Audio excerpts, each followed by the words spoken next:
Evening, everyone. It is Thursday, August 20th, 2015. This is the Town of Hingham Historic Districts Commission meeting. Thank you all for coming, and thank you to HCAM for being here and bringing this to everyone's home. Very much appreciated. Okay, the first order of business, if we could look through the minutes from May 21st and June 11th. I think Andrea sent these all out by email, so you should have gotten these already. So maybe at this point in time, since everyone's read these, we can just give changes to Andrea if she hasn't gotten them from you already, any edits. And if she's got all those, we can move to approve these. I incorporated Lois's, and the only one that I haven't is from Tomas. He sent me an email saying that he had recused himself from the discussion on, let's see, 33 Lincoln. So I am going to add that. Did you get my comments? I did not. I'm sorry. That's all right. I'm sorry. You want to give them to me? They were in regard, essentially, to the May 21st meeting. It looked like 39 Lincoln was on there twice, and I can't recall if they did come in twice in that meeting. Thank you. And Lois Yeah, we fixed it. found that, and I've since changed that. And the other comment I had was in regard to the June 11th minutes on the second page. It mentions at its meeting on May 14th, the commission provided Mr. Fopiano, and it goes on. But it didn't appear that Mr. Fopiano was on the May 14th agenda. Oh, no, because the date on this changed to the 21st. Yeah, because this I included this as part of the history of what happened on, this was a summary of events. So May the 14th was the compliance hearing for that week. Right. Got it. Those are my comments. Thank you. Thanks, Mike. Any else? Anything else? Okay. Somebody like to make a motion to approve the minutes for May 21st and June 11th, 2015? I'll make a motion. Okay. Second. Great. All those in favor? Aye. Aye. Opposed? Okay. Andrea, thank you. There's a lot here. A lot of work. Appreciate it. Thank you. Okay. First order of business, second order of business, actually, is the Farrell residents at 151 Levitt Street would like to make a minor change to the roof. And we have plans, and if you'd like to come forward and just give us a quick rundown of what you'd like to do. And my name's Mike Monahan. Hi, Mike. Sean's hired me to be the general contractor for the house. Okay. I'm a building inspector in Quincy, have my own business as well. So I guess what we're going to do, I brought a sample of the copper with the roof. We're going to do the valleys in copper. We're going to do the gutters in copper, and we want to do the drip edge in copper, along with the farmer's porch and the windows that project out are going to be a standing seam copper roof to match.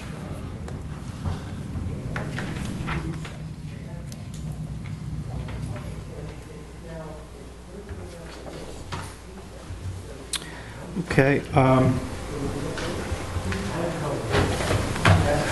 Andrew, what's kind of been the history of copper gutters for us? It's we don't see it very often. It's really on a case-by-case basis, depending upon the house. And since Mr. Farrell has a brand new house, there's a lot of latitude. It's also, we've also considered whether or not copper was appropriate for the style of the house. Sometimes you have an old colonial house and you wouldn't want copper gutters and roofs and downspouts and things on it.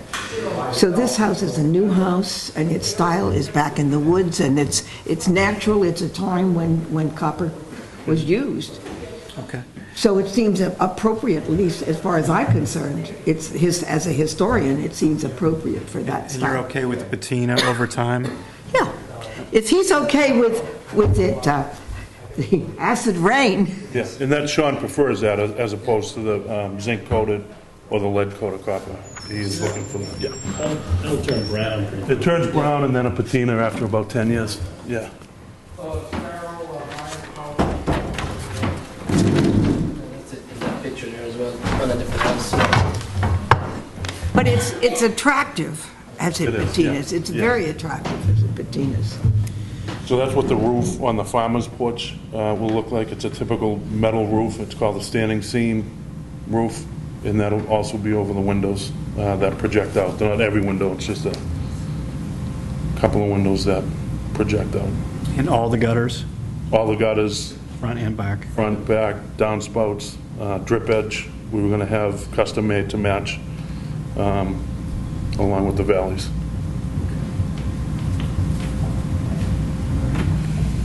Here's just Any other questions, discussion about? I just have one question on clarification. I know you mentioned the copper roof being here Sure. on this elevation. Yeah. Are you proposing any other roofs or just the valleys in the? There's a roof, the kitchen window projects Yeah, out. in the back. It'll be in the back, it's gonna have, it'll have one over. And then, of course, up along the peaks and then all the valley. Are the gutters going to be the traditional 3 and 5/8, or will they be the rounded bottom? They're gonna be the 3 5/8 typical. What was your impetus to use copper? It looks nicer. Looks nicer than regular gutters.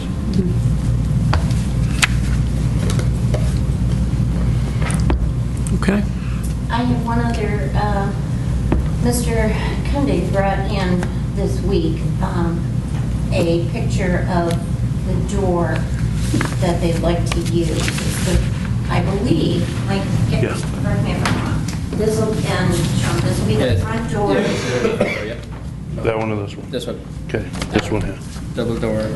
Okay, it's the double door. Yeah, double door But it has the, for, yes. it has the straight. Yeah. Okay, so it's essentially this door double, okay?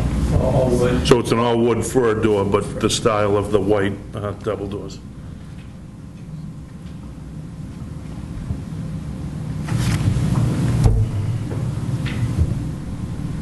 And then I also have a picture of the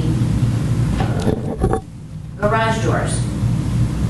They're essentially like this, but they're this door that's circled, okay? Sorry? The flat. Yeah.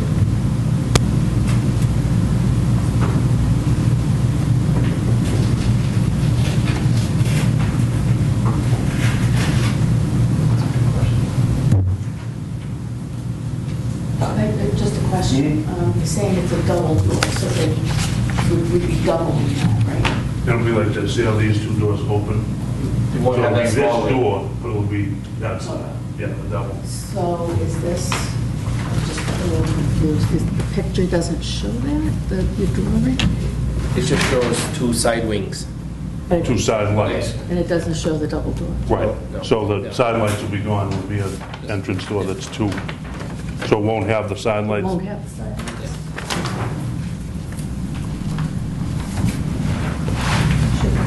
My wife decided to change it the last minute, if she could. Double door, no side lights. So that door, but that, Okay. Okay. We'll get the couch in. And that's just at that one location. Not to do a lot of shopping.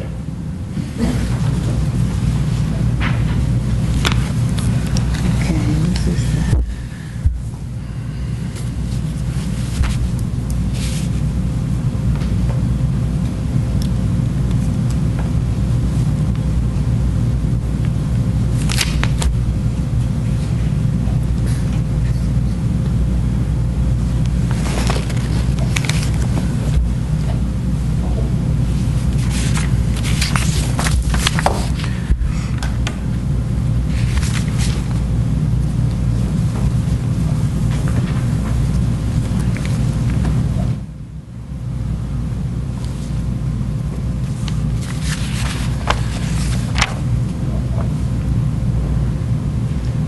That's all wood.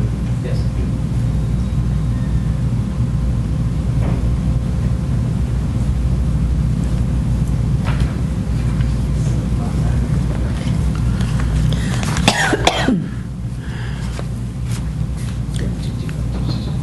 Just a procedural clarification, Andrea.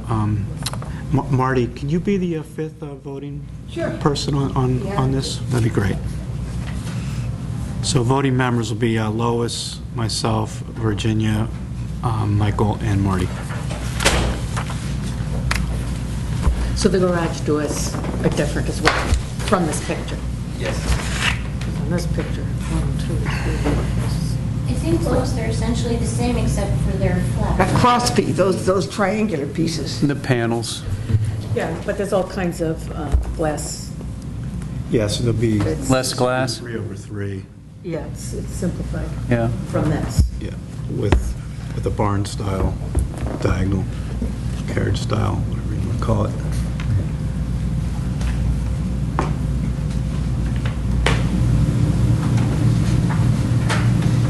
Okay, any other clarification points?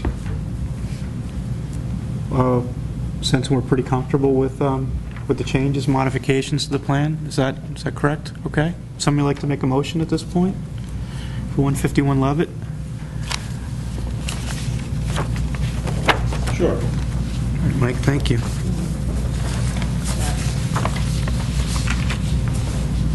I move to make a motion that we issue a certificate of appropriateness to 151 Levitt Street for revisions to add a standing seam copper roof on the front farmer's porch as well as the rear kitchen bump out. All valleys, gutters, and downspouts are also to be copper. Also submitted and recommended for approval is a revised front door, which will be a double door fir based on the cut sheet provided. Manufacturer Simpson at the main entrance. Side lights as shown in the drawing are eliminated. Also, the garage door, all wood, based on cut sheets submitted, and it will be design 6 SQ23 by Clopay, and standard decorative hardware as submitted in cut sheet. Second? Yep, do we have a second? Good, Marty? Okay, all those in favor? Aye? Aye. Opposed? Great. Thanks for coming in again. Thanks very Okay. much. How's it coming? Going very well. Good. It's, When are you going to move in? you keep those, the cut sheets? The cut sheets we usually do, thank you. Thank you. Have a good night, guys. No. All right, thank you. Thank you. Bye-bye.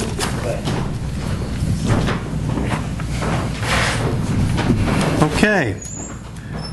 Right on schedule so far. Next up would be 49 Pleasant Street. Unless we've made a modification They're to the outside. schedule. Nope. No? Okay. And I spoke with the architect today, so I'm sure we'll just look outside. Okay, thanks, Andrea. Oh, Oh, there we go. Excuse myself, sir. Hi. okay. Thanks, Mike. Did you bring them out?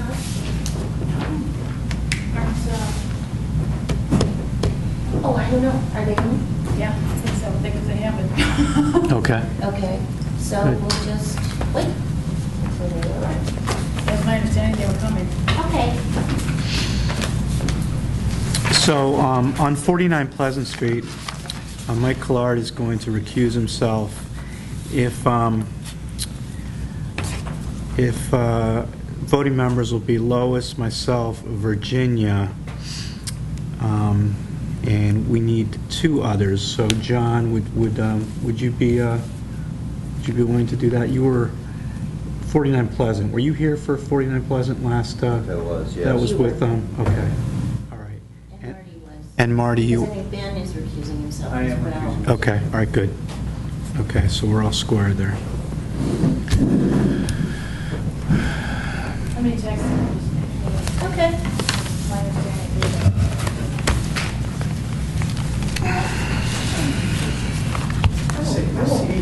Oh, I won't give it away. Nobody younger and more attractive there. Behave yourselves now.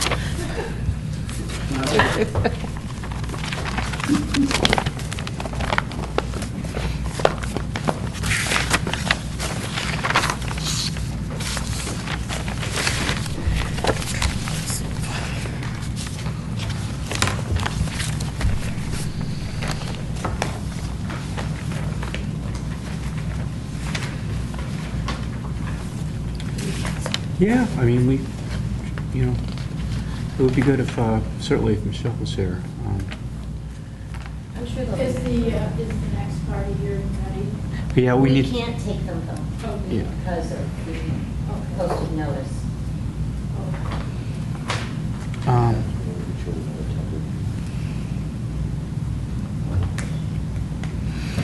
let's, why don't we start with this? I know there were a few of us that were here for the site visit. So Lois, you were here. Marty, did you get a chance to go over there to? I can. Okay, all right. I know it was a little bit fenced in over there, but you were able to kind of see where they were going to put the boundaries? Okay, all right. Lois, I know you saw it with me. Virginia, did I get a chance to look? All right. Mr. Chairman, I do have copies of the Okay, septic plan. Step up.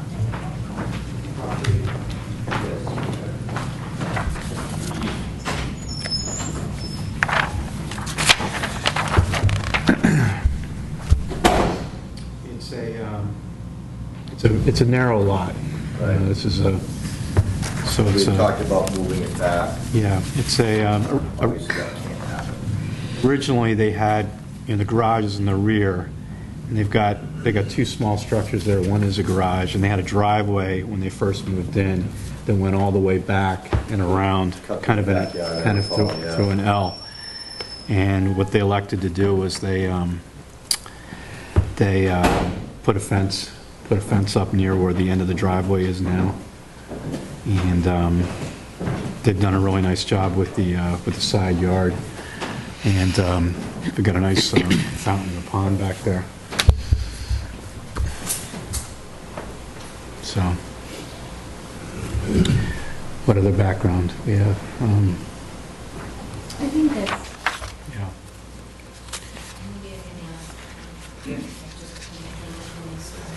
Okay. Well, thank you.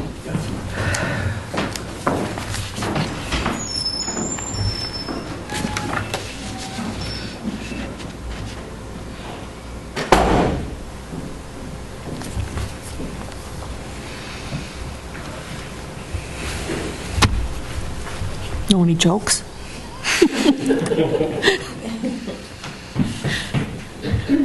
Could be a lot of editing on this one. Get Al up here, he can tell us a few jokes.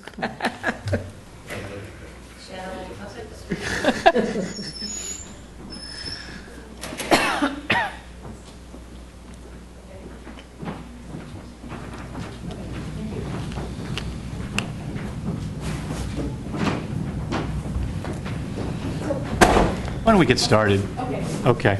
So we, most of us have had a chance to go out and take a look at the property at the site visit last weekend, so we're pretty familiar with what's going on here and the history. Why don't maybe if you could just get us started here. Maybe if you can just kind of talk about some of the challenges that you had with working with the Coolies and coming up with a garage that will kind of meet their needs and would fit into this narrow lot with what they have already existing. Right, well, as you can see, the lot is narrow. With the septic field in the back, they are very limited as to how far to the rear of the property they can go. And bringing it any farther forward, they would begin to lose the windows in their living room and family room. And being as they want a two-story addition, it would probably affect the windows on the second floor as well. So that was really a challenge. I think, at one point, even there are two existing, one was a shed, one is a single-car garage, which are both in very bad shape. They've deteriorated to the point where they need to be removed. I think at one point that had been considered for a garage, but that would require sort of using the entire yard as a driveway to access the garage, not to mention driving over the leaching field, which you're not supposed to do. So given those two features, we just decided to put it forward to the north of the septic field, which puts it pretty much, well, I'm going to call it the center of the home, although it's at the end of the original house, which seems to be the only reasonable spot on the site to put the garage. So that's why it's there. Before we open it up and we start discussing some of this, I want to ask if there are any abutters that are here that would like to comment on the, okay. All right. So let me just start things off. I appreciate the the need for a garage on this property, and I think it's like I said before, I think it's a very challenging site. And I know that there was a driveway that was existing when they first moved there that would kind of go all the way through the property and then take a left and then go into the garage in the back. My immediate concern is that from a Pleasant Street perspective and looking at the front facade, what we essentially have done by putting a garage, even though it's in the middle of the property, is that we've doubled kind of the square feet or the feet of the structure that we look at immediately from Pleasant Street. So that was my first concern. My second was that it's a considerable mass that you've got a nice proportioned farmhouse right now that's got a gable facing the street, and what you've done is you've just shifted the whole center of focus a little bit to the right as you look at it with the two large garages. So that was my primary concern. Houses before the 1920s like this, and predominantly throughout Hingham, we have detached garages. They work really well with this type of property, especially when it's narrow. And I think that the optimum solution to this would be to have a garage towards the back of the property, maybe where it was before. I know a variance would be required, and the driveway would go through, the property again, or else to have, some type of, structure, but you've got a leaching field right there to deal with. That leaching field was put in there 2008-ish. Yeah. Yeah. Hello. How you doing? We just got. Sorry about that. That's okay. At 7. Apparently that was wrong. That's all right. We're just getting going here. So I was just.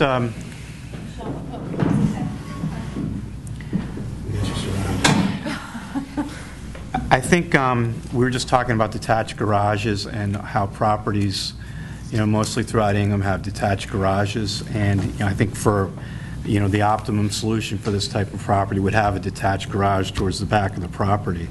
I know a variance would be required if you were going to do something like that with the garages that you have existing, and I know it is possible to have a driveway that goes back there. I know you initially had one, and you can have it over the leaching field. So it is a possibility to put that configuration back. I know it's probably something you don't want, but I think this house probably works the best and probably still maintains its integrity with a detached garage. I was saying before you came in that I think the balance of the house shifts from a farmhouse with a, your point of view looking right at it, to the right when you have a garage that's with two large, openings. And I think just to maintain the integrity of the house, it's important to have some sort of garage that's attached, or something that you can work with so it maintains your eye where it should be with a farmhouse of this period. If option one is not something that is on the table for you, that doesn't work, what I was thinking about earlier was having some sort of bump out in the middle of the house, like you want to do it, but I would have the opening perhaps coming around from the side, so your doors, your garage doors, face the other side of the. They don't face Main Street. And what I would do is I would slim down the bump out. It's probably about 25 feet or so right now. With a car of 10 feet long, which is a pretty good sized car, you could get in there, have a bump out that's maybe 15 feet, maybe a little bit more than that, but you could take 10 feet off the length of that addition and still get a car in there from the side. It's just something that you may want to consider if you don't want to have a detached garage at the back. So you're making that a one-car garage? No, it could be two-car. It could be, the width could be, 24 feet. So you have two openings that are maybe 8 or 9 feet for your door, your bays, but you slim down. Sideways. No, yeah. I can't see the model on the side, but you could, and then you could have the gable the same way that you have it now, possibly. I mean, you're going to have to design it and maybe work with your architect on this, but you could come in from the side, and it may be able to achieve some of the, the functionality of the house that you're looking for. So just a suggestion. Could you kind of spin that for me so that I could see it? I haven't had a chance to see that. The depth of the garage as it is 22 feet, which is totally minimal. The other way, they have, 25 feet. Let's see what I'm trying to remember, maybe 27 feet, plus 15. 27 and 15 is what, 42 feet? So if you turn it the other way, 22. If this here was 24, and you've got a car that can get in there that's 10 feet long, right? So then you have another, but then you add another, you could add another 6 to 8 feet on top of that, and still have, room to get in there. And then you could still have, if you wanted to have a room above the garage, you could still do that. But it would just, I think, it would keep the integrity of the house intact.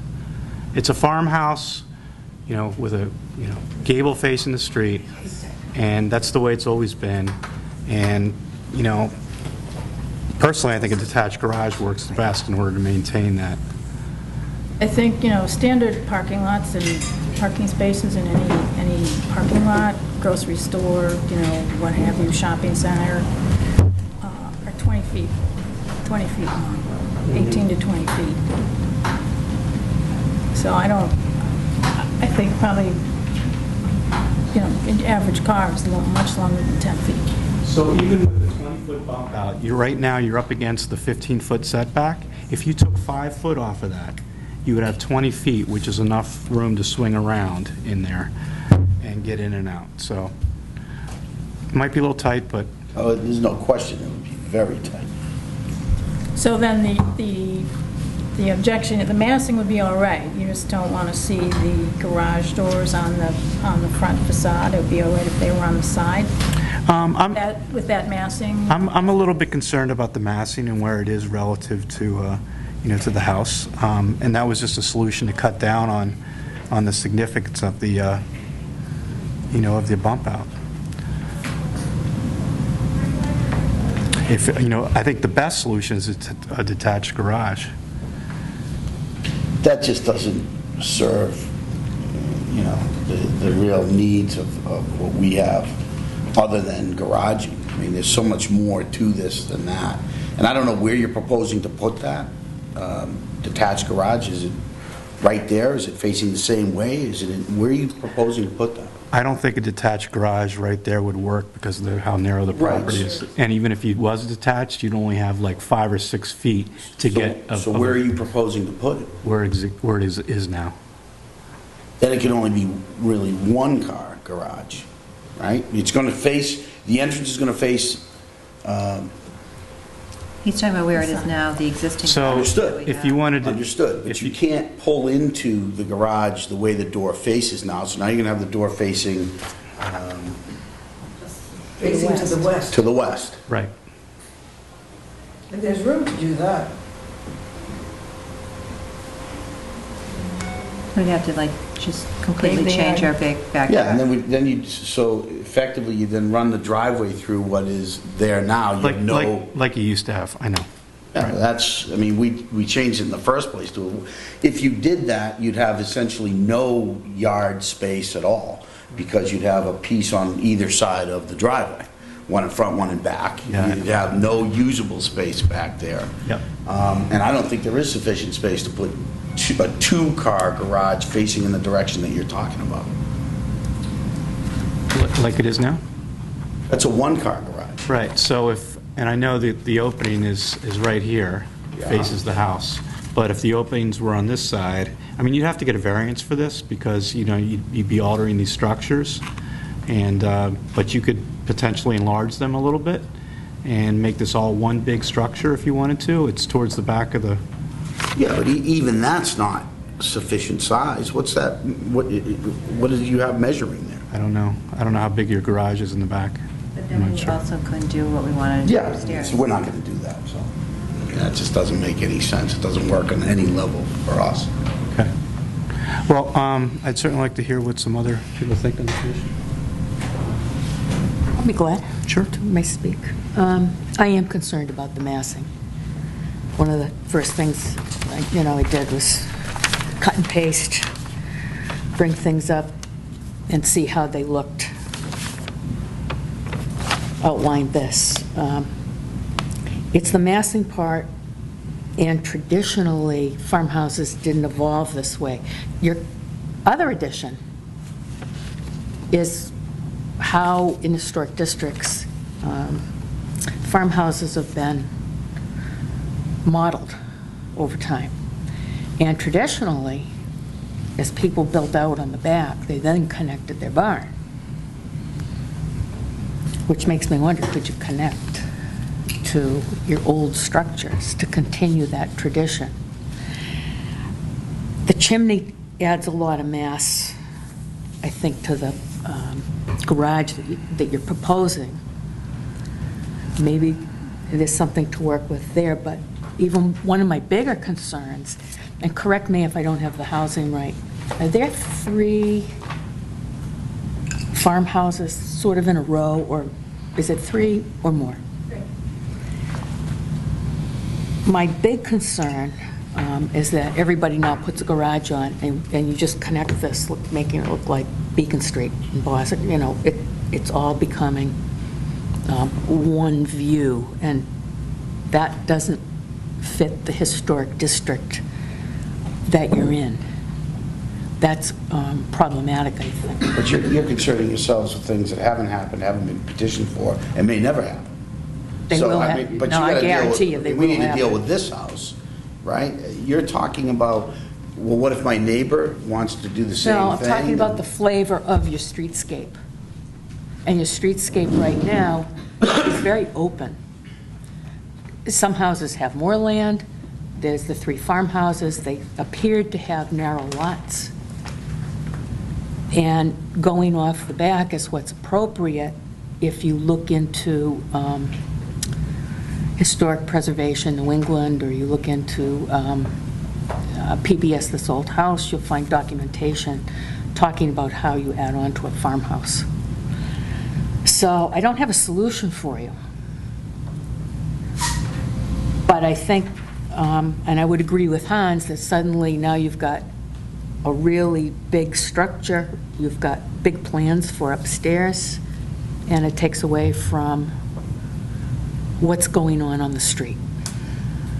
I don't understand though, the Nashes have a farmhouse and they put a detached garage next to it, and it's really close to the street, and I don't know who the Nash is. Right on Middle Street, right, as you turn the corner, the first house. I'm not familiar with what they did or when they did it. They did it pretty recently, in the last 5 years, and you know, to me, that seems to be much worse than what we're intending on doing, and they did that, so I don't understand. Well, it's not very different, except that it's not attached, but it sits relative to the house in fundamentally the same location as this. Even closer to the street, there's a little space between the garage and the house. The house is smaller. There's 15 The feet, house 20 is feet between smaller. the garage and the house. maybe. I wasn't on the board at the time, so I can't really address it. Just a thought that jumped into my head, is there a way to detach it in place, maybe? Minimize the dormer. Maybe you have a breezeway you could see through. Yeah, the issue is they're up against a 15-foot setback Right. on that side, so there's not a whole lot of flexibility here. It's a challenge. That's all I have. You guys have been awesome stewards with this house so far. I mean, everything that you've done with it over the years since you've been there has been spot on. I mean, and you should really be applauded for it. And I understand what you'd like to do and the challenge here with the property, but we just don't want you to minimize all the work and the effort that you've done over the years in maintaining this and keeping it up and doing such a great job with it. I mean, it's just, I think this kind of detracts from all the work that you've done. I don't think so. I wouldn't do it if I thought it did. I mean, fundamentally, people have to be able to live in the house. It has to have functionality. Right. So I appreciate all the elements that go into an historical house. If you can't live in it the way you want to live in it, it really doesn't have the value that the house should have. And so for us, for example, you know, the alternatives I'm hearing are you put a garage out in the back that destroys the usability and utility of the yard, so that's not really a solution, at least not to us. I mean, you know, if you live in a house, you want to be able to utilize not only the house, but the exterior elements of the house. So, you know, it's really about trying to make the addition fit in with the style and the substance of the house while rendering it functional, not just for us, but for the next people. Because I promise you, the next people are going to come, and the first thing they're going to say is, I want a garage. And they're going to look at the house and the layout and the lot, and they're going to be encountering the exact same challenges that we're encountering. In other words, there's a limitation on what you can do. You want to destroy the yard? No, I don't see anybody that's going to want to do that. And so for us, it's about making or building an addition that has the functionality and makes it a livable, usable space, while at the same time being consistent with the house's historical elements, which is obviously what we've always, you know, tried to do. And that's, you know, that's where you're, I mean, those two things have to exist in the same world. It's just, in my estimation, they have to be able to exist in the same world. And if they can't, I think that's silly. So there was a garage in this property, and there still is. At the time, so I think people recognized the need for a garage and a couple outbuildings, and they were there. Well, and it was a one-car garage, And the existence of that garage destroyed the usability of the outdoor space. So you're right. The trade-off made there was, we're just not going to have a usable area around the house. There's going to be no green space. Right. Which, again, as in this day and age, who wants that? Nobody with children is going to want to have that scenario where I don't have a green space for the kids. I don't have a segregated area. I don't have a fenced area, a blocked area, a safe area.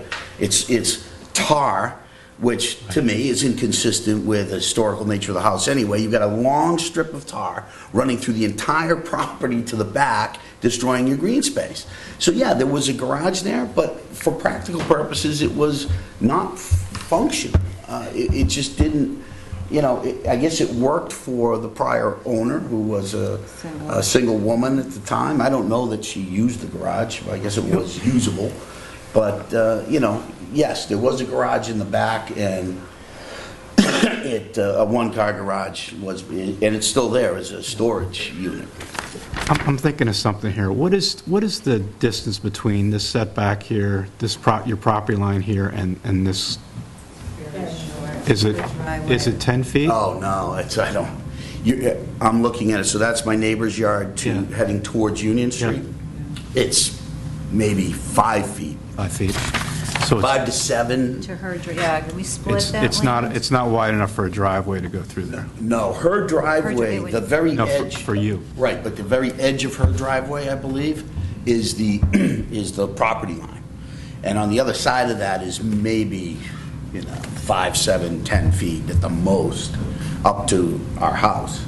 So I think It appears to be about 7.5 feet. I don't think there's anybody that's denying the fact that a garage would be useful. I think there's a lot of decisions made for this property along the way. The addition off the back, where the septic landed. Hindsight is 20/20. So all these things generate their own issues. And now we're faced with facing all those decisions that were made earlier. And that's shoehorning us into a situation where we really have a limited choice of what's available to space. And then the interior renovations, the big chimney, the floor plans, the moving of the bedrooms, all that interior space also comes into play in functioning the outside shape of the house. So no one on the board is saying that none of that isn't viable and none of it doesn't work. Well, I think what's coming across is, as the house sits, it's quaint, it's shaped right, the scale is right. And then with this wing coming off the side, the wing is as large as the front gable or larger. So it's now taking a house that goes from front to back, stops at midway. You don't see the rest of the back anymore. You don't see the big, small, smallest. It just interrupts it. So I think that's what I hear from the board is struggling with, changing the garage doors or doing something else. Maybe we talked about lowering the dormer ridge line and some other things. So I don't think the answer is no. I just don't know if this is the answer. If there could be another study looking at it, another concept. I understand the leaching field is there. They get moved every day. It's a $5,000 move. In the scale of and it's none of our purview, it's none of our business as to what gets spent where, but that field could certainly go in the location of the old garage. And, I just don't know if moving the field is an option to bring the garage back a little bit further and get it a skosh back further in the property, and then still maintain the room above and the connection to the house and the connection to the mudroom and all that. But it gets it further back and it interrupts less of the center of the house. I'm sorry, just so I'm clear. You're talking about moving the leaching field so then you slide the addition back. Yes. Towards the back. I'm not saying it's a good idea, I'm not saying it's a bad idea. I'm just saying, in the scheme of things, and it's none of my business, it's none of this board's business, I'm just saying leaching fields can be moved, they can be engineered. You're going to have a machine on site digging a foundation. I'm a contractor, we move them every day. What's the setback? It would be no different than the setback that's there now. Setback for the leaching field for my neighbor's property. You're not moving the tank. It's where it is now. The distance back could go right here. If it's, I'm not saying it's possible. I'm not an engineer. I'm not a site engineer. I'm not a civil engineer. I'm saying, but the system could be possibly manipulated to where the old garage was. There's ways to do it. That garage is coming down anyway, correct? If this goes up, it is. Yeah, right. So now you're gonna have an excavator there digging a hole, tearing out the foundation? Yeah. So if there's a certain amount of decisions to be made without destroying the use of the backyard, which I understand is paramount, that makes a lot of sense, you'll be picking up some of the backyard when the garage goes away as well. Because you'll have green space there now. But if we move it back, Liz just said that we would not be able to use the second floor space. You'd have to walk through the master bedroom to get to that area. So If the garage were attached, you wanted to have a second floor, that would mean, walking through the master bedroom to get to, which Well, is the house a 5-bedroom now? it is a 5-bedroom now. So you want to maintain that? So, Yeah. because one bedroom though is 5 by 7. Right, and I see it's manipulated on the second floor. The hallway goes in and it changes its location. It becomes bedroom number 2 in the front of the building. That little closet, it's going to become a closet. Yeah. Yeah. Yeah, right. Yeah. So the That's 5th bedroom becomes the one over the garage. Yes, yes, yes. And the walk-through, like, there's no hallway in our house, so to get from the front of the house to the back of the house, you either have to walk through the bathroom, you have to walk through one of my kids' bedrooms, or you have to go down a flight, go to the back of the house, and then go up another set of staircases. So we're trying to make it so that there's a hallway. And I'm a real estate agent, and I have people have come in and say, issues with your house or no garage. There's no walk-through. I understand that, but what we have now is the tail wagging the dog. The inside dimensions, the inside plan, the inside lines and rooms is driving how the outside shape of the house works. As opposed to building a house with a floor plan where it stood alone, and those rooms all became what they were. Yeah. Now the new design, part of the connecting, is designing the roof height. So if the board said, well, if you just lower the roof height and everything was fine with the world, then you wouldn't have that connection anyway. What I'm saying is the interior renovations are now designing the outside of the house. We're a design review board. We can only review what's brought before us. I can't design the inside of the house. We have no control over how you decorate or where the rooms are, the size of them, or anything else. Right. We're only interested in what the outside of the house looks, the windows, the doors, the roof lines, the mass of the house. Yeah. And that's really what we're charged with here, is to protect the streetscape and protect the original value of the house, as far as aesthetic value. Not monetary value, just aesthetic value. So what I'm asking is there a way, is it a second set of stairs up to the 5th bedroom? Is that a guest suite? Is that, is it better to enter in? You're entering in through a mudroom right now into the garage, into the back bedroom. You have to go through the back bedroom on the first floor to even get into the kitchen from the design and the new style, right? Well, there's no bedroom on the first floor. It's called a bedroom. Oh, it is? Oh, it's called a bedroom on the plan? On the You first probably floor? use it on as your bedroom. Yeah.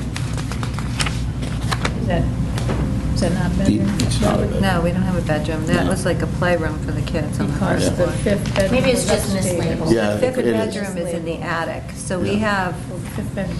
4 bedrooms on the second floor, and the 5th bedroom is in the attic, because when we bought the house, that room didn't exist. So, when we bought this house, Post shows that, when we bought this house, this was a 3-season room. It had- So the plans aren't correct, that That's room not a doesn't bedroom. exist? It's a It exists, playroom. but it's not a bedroom. It's not. The 5th bedroom. Okay. is in the- If we bought it as a 5-bedroom, and that was 4 on the second. I can only go by what the plans one are upstairs labeled. and one on the third. You understand what I'm saying? The plans are presented to us if the scale is right or wrong, but, so I guess what I'm saying is it's less important from a historical standpoint what the inside of the house looks like. In this case, it's always important that the inside stay as pristine as the day it was built. But modern lifestyle doesn't always allow that to happen. I understand that. But the worst thing that can happen is the interior design to drive the exterior shape of the house. Because that's just not how they were built, that's not how they're historically correct. It just isn't done that way. Well, no, but a lot of additions to our house happened before there was a historic commission.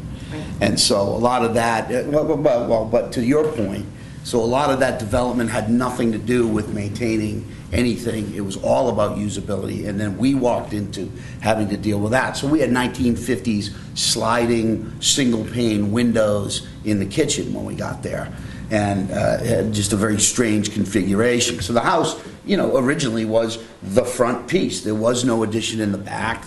All those things were added between the time it was originally built and the time that the Historic Commission. I thought you guys said you added the back addition. There was a back piece already on it.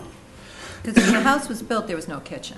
Right. So then whoever bought it, like in the 1920s or 30s or whatever, put a kitchen on it. So that was an addition. And then there was like a mudroom. And then there was like a 3-season room that was a mess that we.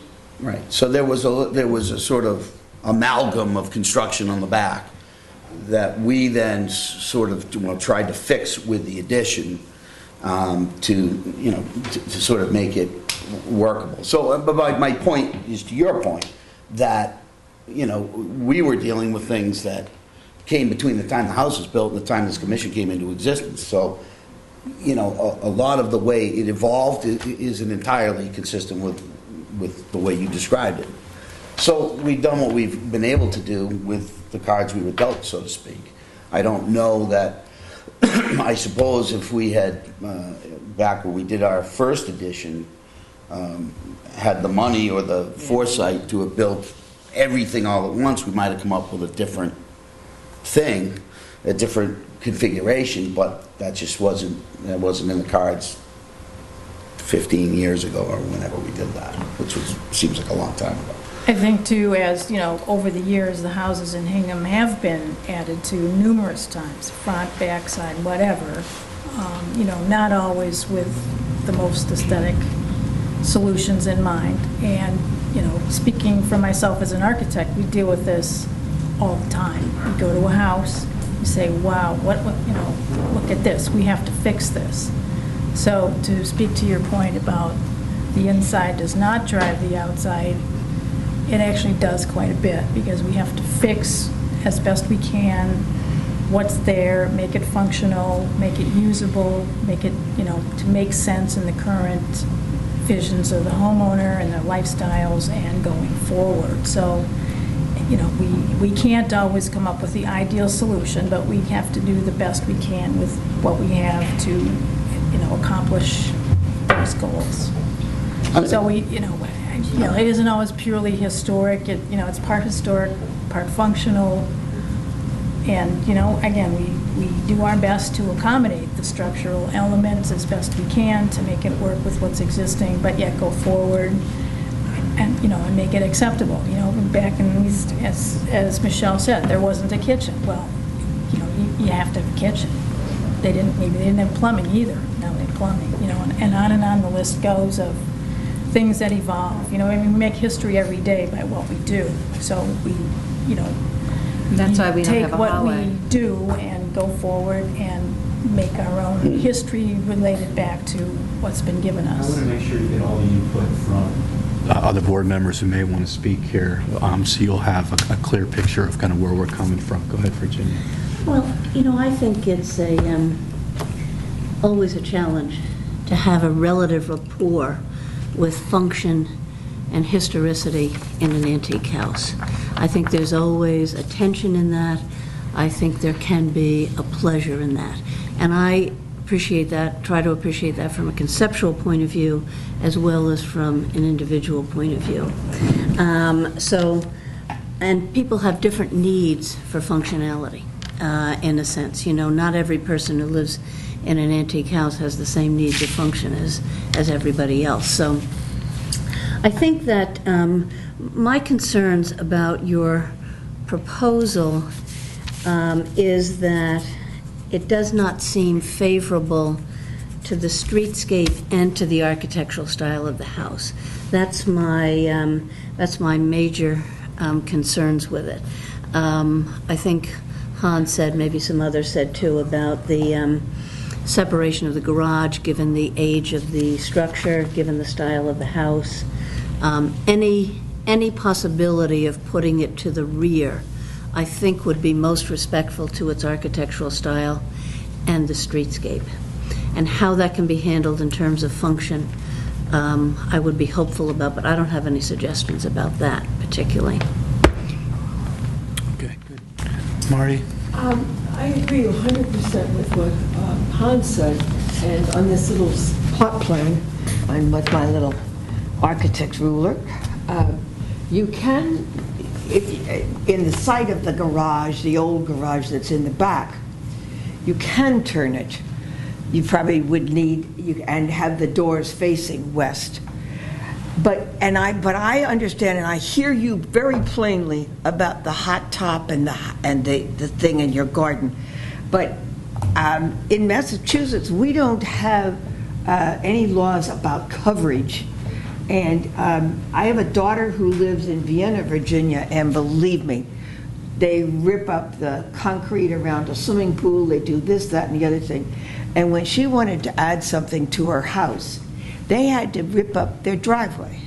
And in their place was a wonderful, stable driveway that they mow. And it looks like grass. It's got a block with mowing in between. When you look at it on the side thing, it looks just like grass. And you could bring a driveway back. Maybe you wouldn't want to spend that kind of money in the front part. But you could get that, because you apparently really fixed up the back side of your lot, where you've got a nice garden and stuff. You could work that out, where that could be, that driveway could be, you'd probably need some gates for the car. But that might be the easiest way for you to solve this problem. And that might be able to, you might be able to connect it over your septic system, like I don't know, a bridge or something, and get to the other bedroom or do whatever. But there are other ways to handle this problem that would be very attractive. I cannot believe how nice my daughter's driveway looks like, and it looks just like grass. First time I saw that was about 20 years ago in England when they did the same thing, and you would think from the street it was solid grass. In Vienna, Virginia, she doesn't get the 4 feet of snow either. I'm sorry? In Vienna, Virginia, she doesn't get the snow that we get. We can't plow that type of. They get snow, they plow.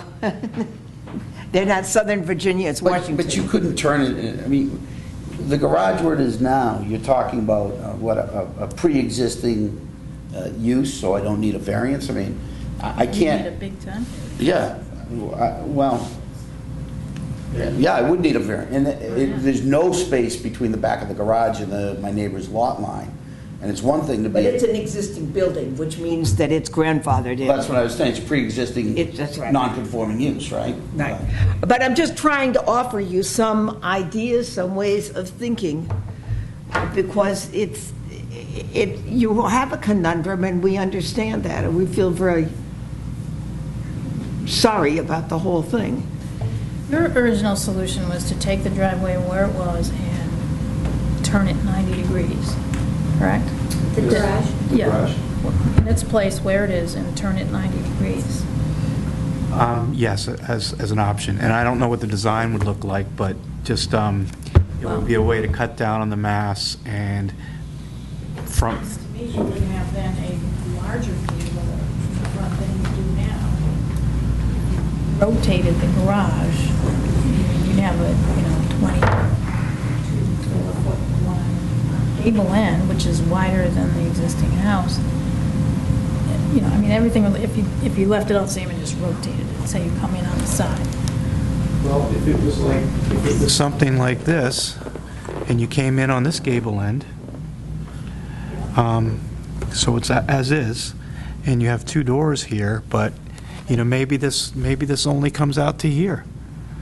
Maybe this is something that's a little bit smaller. Second floor, I mean. Yeah, maybe this is, maybe there's 10 feet coming off of this. That's a little bit, more understated than it is now. And again, I'm not an architect. I don't have this model helps me out a lot. Thank you for doing it. It really gives some great perspective. But maybe you can access the doors this way. And that's my view. It might not be the view of the other members of the panel, but a suggestion to think about. I'm thinking about the massing. I'm not sure how that would work. Yeah, yeah, the massing, it might not get at all the massing issues, but if the, I was just thinking at it as a car being 10 foot wide, a garage being, Oh, wide, yeah. yeah, yeah, so, you know, and being able to pull in there and still make it practical, and being able to access it from the, so, Is there? I don't know if you could really turn in a garage like that. I live in a house like that. We've never put our cars in the garage. It's can't get in there, yeah, It'd be very, very tight. okay. From an architectural standpoint, is there any chance that this can move up here? move. Okay, so right now you have the door that enters the master bedroom, Right. and you have this bathroom that feeds this room, right? Correct. Right, Well, so, on the whole second floor, actually. Oh, no, sorry. That- right. no. But if this was to slide down, Um, correct? This it could, becomes the depending hallway on into where that- Where the, I mean, this is part of the master bedroom. The hallway is, right, Um, right. I'm going to say, maybe without studying all the roof angles, and, you know, this is sort of a fine tooth comb here, but it would have to, the door would have to be Why couldn't the door in the be here? middle. This is the door into this room, Yes, the door into the hall. right? Why can't that take place? Why can't the shower be flipped to here and that be here? Well, because the bathroom is part of the master bedroom, in which case the So, master bathroom. so there's absolutely no flexibility in the hallway. plan to change the floor Well, plan? there's some, I mean, that. I mean, you're talking a door into the master bathroom that would enter from the master bedroom or something, as opposed to a Yeah. 12-foot hallway, I'm not which saying could you slide the whole couldn't. addition back 10 feet. Try that, see what it works. All I'm saying is we're asking to study it. Yep. No one's saying yes, no one's saying no. I just, you know, if you study, is there a chance that something like that could It happen? could be an option, you know, moving it down, reshaping the bathroom, I Right, think. and on the I mean, first they're floor, all- it slides it back. You know, they're all options. Right, and on the first floor, it slides it back quite far so that you're actually entering into the mudroom from the garage. Oh, you're talking about sliding this down? Right, well, the whole thing slides back, right? Well, then that gets to be a problem with the second floor, and the master bedroom loses its windows if you start sliding this. Something to think about. I think those are all good suggestions. So there's one window in the master bedroom? No, the one that you would get relocated. Well, I'm looking at it right now. So are you talking about moving this entire structure back this way? Right? Back towards the back of the house, so we lose this window here. Well, I guess, you know what, it's not our, I'll repeat myself, we're design review, we're just trying to be helpful. You know, I'm just asking what I don't know what you're contemplating. Correct, the farther that goes back on the lot, the more it diminishes from the streetscape, the smaller it gets. Okay, so again, I think the inference is here is if there's a possibility to slide it back and it gets further away and it removes itself from the original structure, the original gable end structure, and as it pushes back, it recedes. I'm not saying I haven't studied it, but I see some options there that actually could be a winning situation where the entrance from the garage is actually into the mudroom, not to the side of it, which would be preferable. If it's possible to move the shower to the other end, there is some manipulation in the floor plan. So you want us to, are you talking about changing our existing master bath or the new bathroom? New. So we need to keep things moving along here. We got a big agenda. Some options here. If you want to think about it, we're at a point where an extension is needed for this, Andrea. You could talk to Andrea and fill out a form for an extension if you want to continue the process here, and think about it, come back with a new set of plans. If you want, we could take a vote on this tonight. It's your call. So if you take a vote, what does that mean? Well, we would vote on the existing, what you have here in front of us. Does that deny us the right to extend? So if you want to extend, what I would do if I were you is I would just fill out a form and extend with Andrea, file an extension, and then come back with another set of plans and a revised revised a detail for us, and we'll take another look at it. And we won't take a vote tonight. But How long is the extension for? 60 days. 60 days, okay. So we would come back, can we come back anytime we're ready within those 60 days? Yes. It would be, yes, when there's a scheduled meeting. Or not. Or not. Or, Yeah. right. yeah, And that can be extended again, correct? yeah. And if you don't, if after all of this you feel like you want to, this is not working for you, then that's what it is. But hopefully we can figure this out together. The other option would be to withdraw the current application and then decide when and how or if you want to move No, forward. we'll extend it. Okay, We'll all right. fill out I mean, I'll walk out with you and we can take care of I that. think the goal at the end of this is to lower, correcting, board members, please correct me if I'm speaking out of turn, is to lower the mass and make it recede, correct? So that the original house shows more. So by lower the mass, do you mean the height of the overall garage? Well, I don't know if that's part of it or not. Maybe as it recedes, again, as it recedes, does it show more of that bay window? Right now, that bay window is very crowded, which is a prominent feature. As that recedes, that bay window comes out. It may give you options as to develop that whole side. I think the dormer is a little large in the front. The back dormer is fine. We talked about lowering that roof line from the beginning on the front dormer. Okay. Thank you for coming in again. Appreciate it. And thanks for the model, too. Okay. Thanks, John.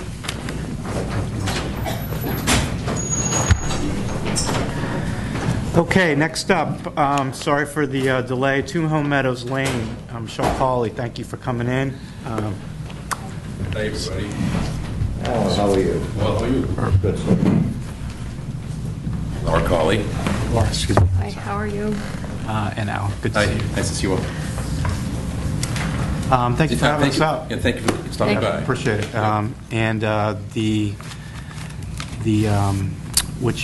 structure that you put up to help us with the visualization, the story poles, went a long way. So, I agree. Yeah. Good story poles. They were, weren't they? They were. yep. So I think we all had a chance to go by or take a look at it. So my initial concern was how long the building was going to be. Yep. And I think it was close to 100 feet or so with I don't know, 80. I think it's 80 with everything together. When the story poles were up and I saw how set back it was, and I got a good look at where the story poles were relative to the property lines and the pines on the side, and I also got to see the balance with versus the garage on the other side.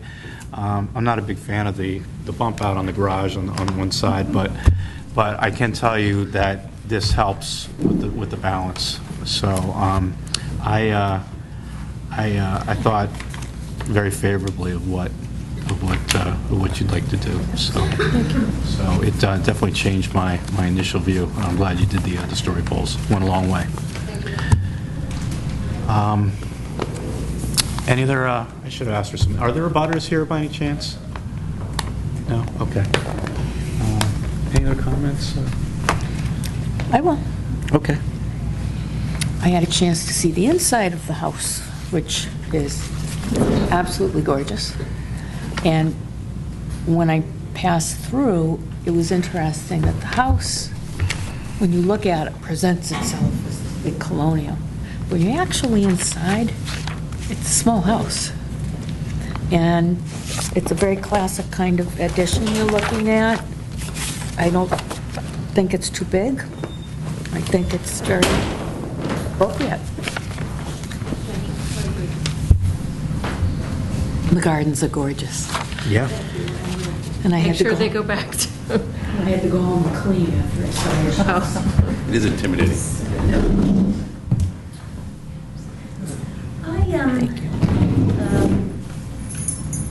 I thought the story poles were enormously helpful in terms of that it wasn't as massive as I anticipated from our discussion at the last meeting. I just can't, except that the massing isn't too much for the property in terms of the garage, the little section, the big house, then another section. I think it's too dominant for the streetscape. My other concern is that although the abutters aren't here tonight, they were quite expressive last week or last meeting about the impact on that, the street. So that concerns me. Okay. All right, good. Anybody else? No questions? Yeah. No, I think the massing of it, I think it helps offset some of the garage, which I agree with. I think the far left is maybe out of character, but I think it almost makes it as if, this portion was the original house, and then this maybe came sometime after. So I think it's helpful. I think it's appropriate. I liked it from the beginning. And I'm really sorry it's just very close to the butter, but it's within the legal rights of what you've got. So unfortunately, that's a problem for the abutter. But why should it, in my opinion, bother the house we're looking at today? I couldn't agree more, thank you. Point, Marty.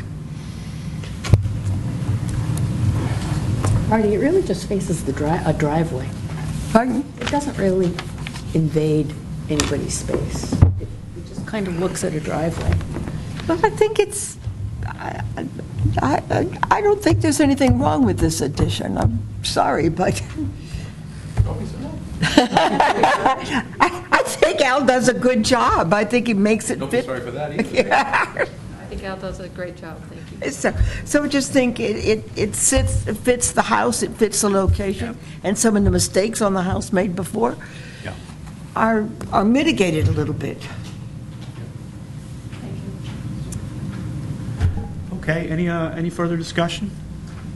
All right, if somebody would like to make a motion at this point, maybe we can move forward with 2 Home Meadows Lane. I will if I get my paperwork Okay, Lois. together. I'd like to make a motion to issue a certificate of appropriateness to 2 Middle Lane. 2 Home Meadows Lane. 2 Home Meadows Lane, thank you.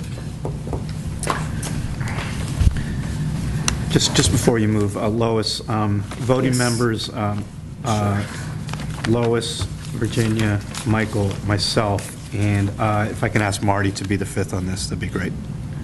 Thank you.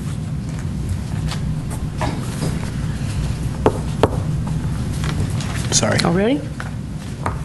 Okay, according to plans dated June 2015, A1, A2, A3, A4, a site plan that is unlabeled, which we could make page 5.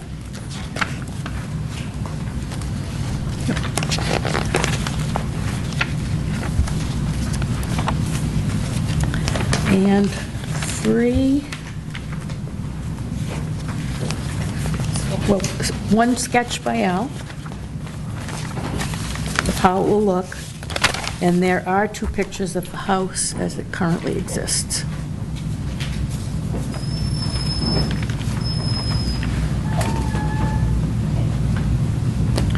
Okay, do we have a second?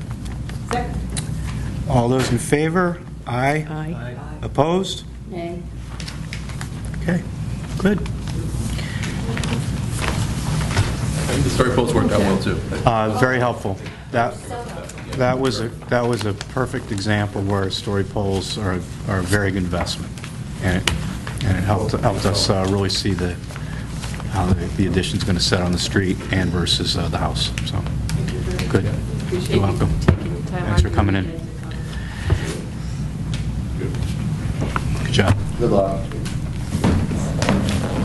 And Andrew, we'll certainly make note of, in the minutes from the previous meeting about the abutters. Yes. We made some very good Yeah. points about that.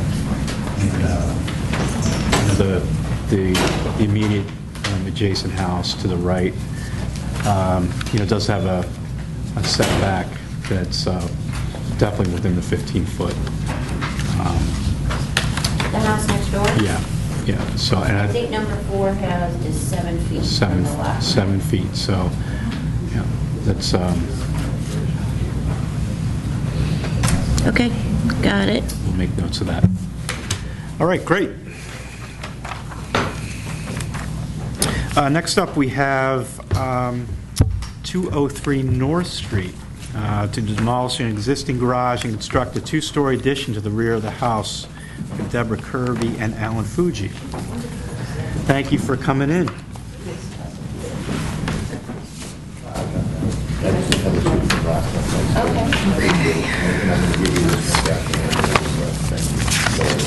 All right, since this is our first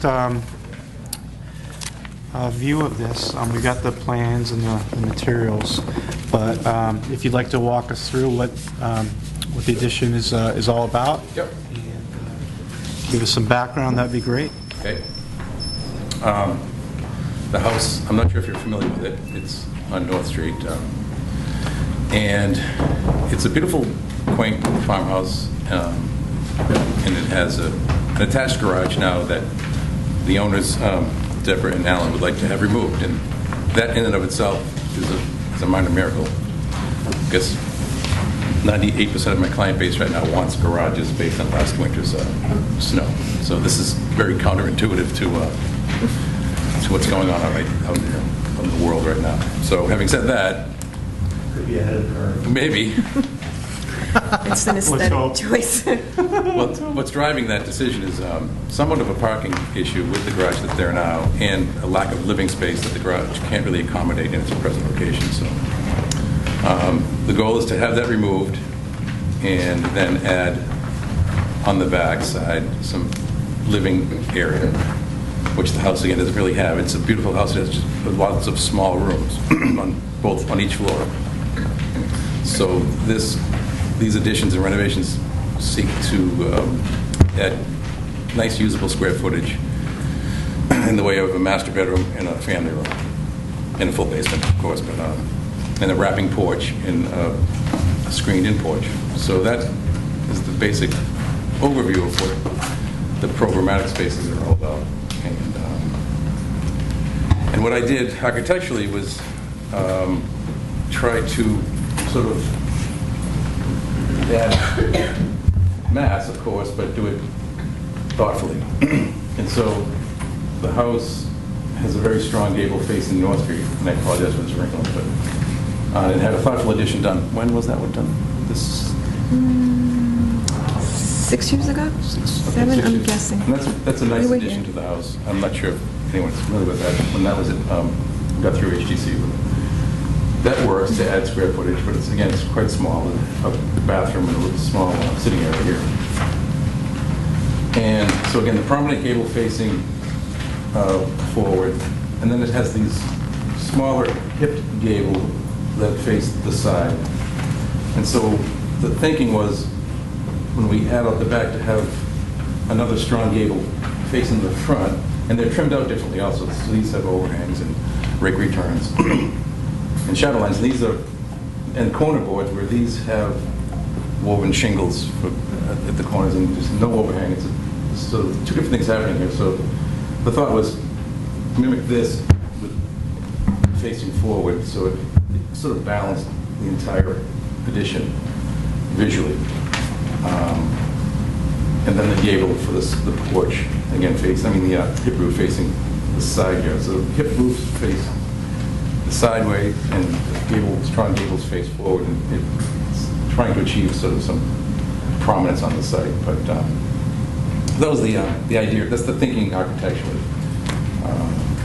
And so here it is in plan. So the garage is very much forward of where this addition would be. So we're really pushing this massing back and over. So it's sort of It's sort of a win-win in my opinion, as to what this is doing for the home now, and what that could potentially do for this structure.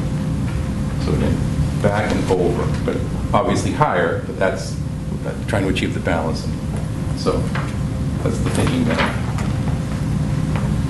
And, yeah.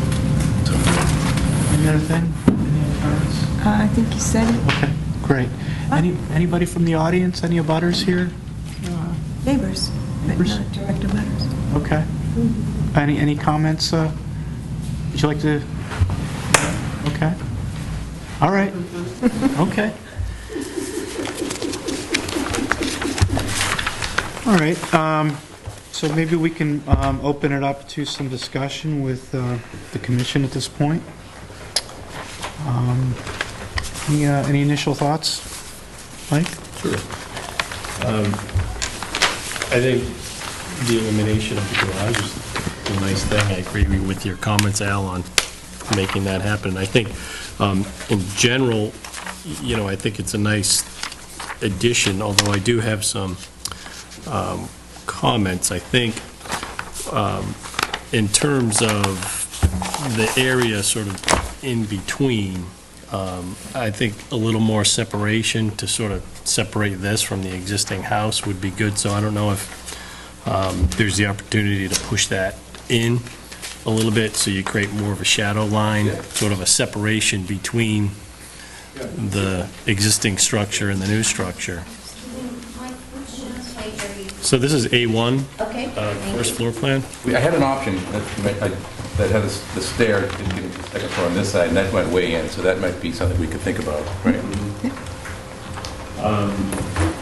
In addition, I see where you're going with the sort of the strong gables facing the street, but I think that new gable is a little too strong for that massing.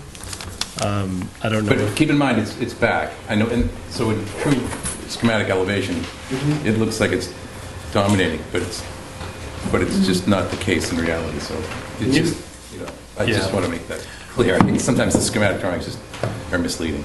Well, I think the perspective shows. Yeah, I know. Seems to show it pretty well. Yeah, but this, I just don't want. No, I was looking more at the perspective, right? So I think, I'm almost thinking in my mind just how that thing shrinks or potential modifications to that. And so I think those comments in mind, for me, I think a site visit would be helpful. I'm not sure if the rest of the commission feels that way, but, so those are some of my initial comments on that.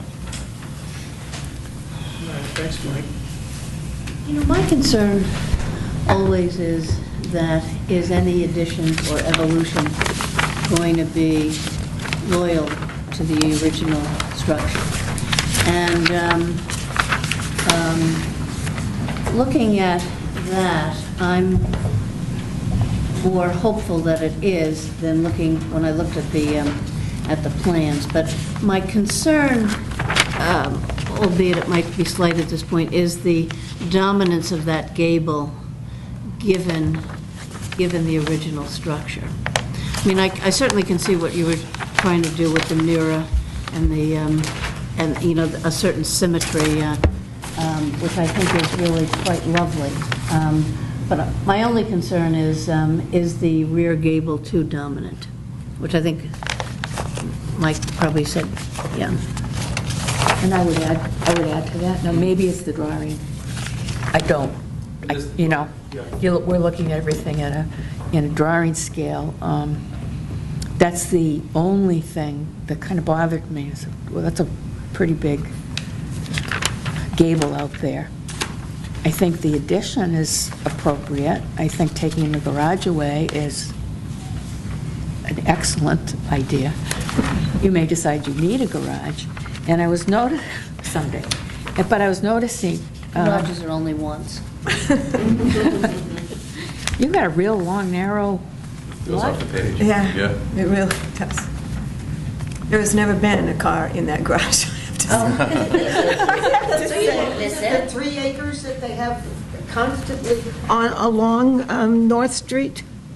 3 acres? How many acres? Not quite that big. Oh, no, it's .48? Okay. It is long and narrow, but it's not. But it's long and narrow, but the whole idea is a lot of stuff on North Street is that long, narrow, and it's, maybe it's to farm backwards. I'm wondering, because it's the earliest street in town, and so when you see those long, skinny lots, I think, and this is really a very early section of the property. Two of our neighbors have big, long, 2 acres, 3 acres, the Lachlan's on the north Right. side have. But is this a division of the house next door? It's a good question. That, sometimes they cut a strip off of the house next door. For a daughter and for. Right, for the children. So I found that fascinating. I love that long, skinny lot. It's kind of, historically, it floats my boat. Very Hingham. Well, the Historical Society probably can answer that question in the Warren book. Well, I think the history of the house itself, about the family, is probably likely that is the case.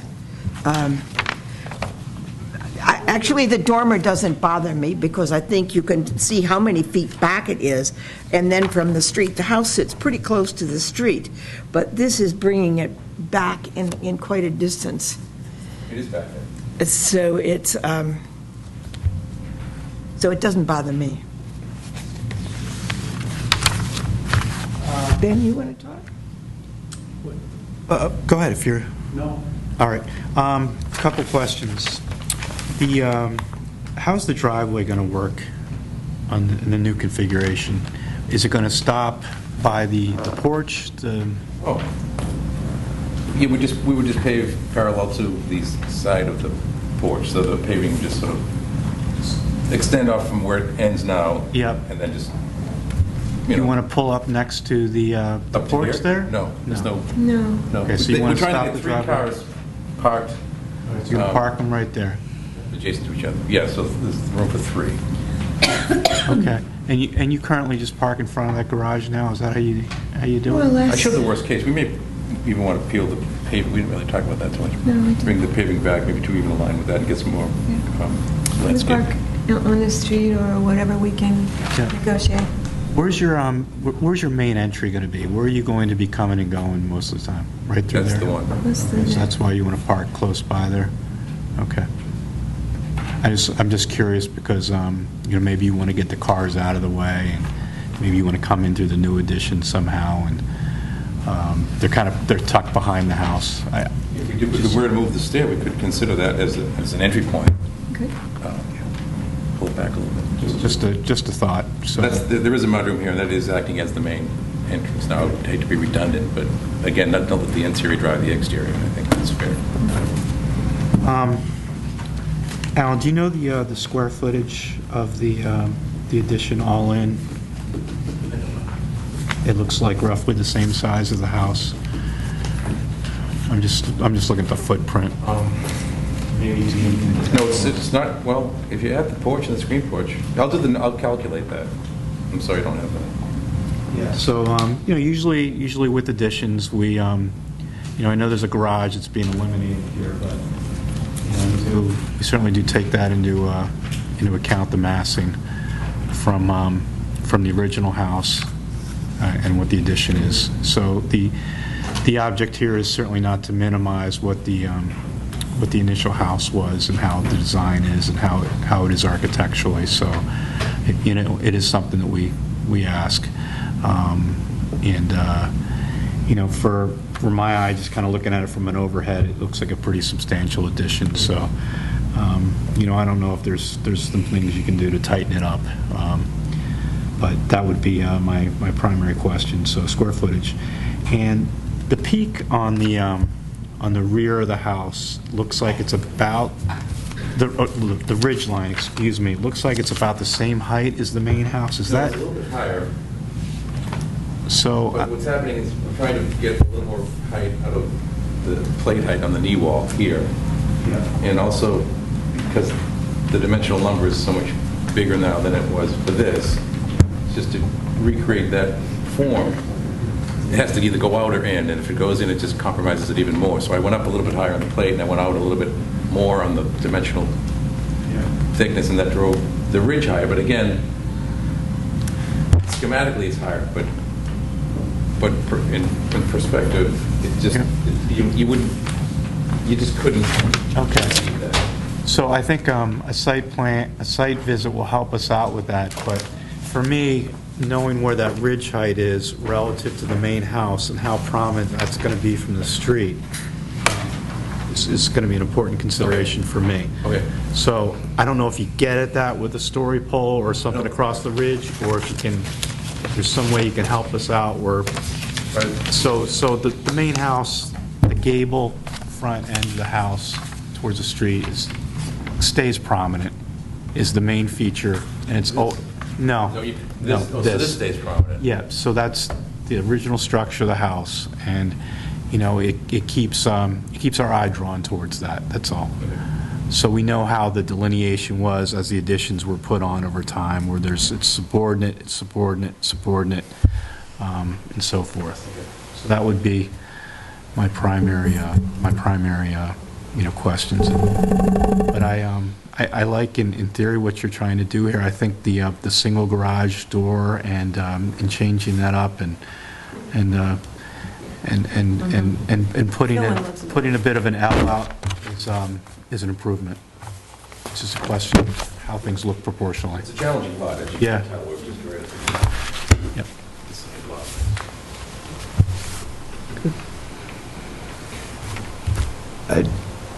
The perspectives always help so much, but I echo the concern with the ridge line on the back.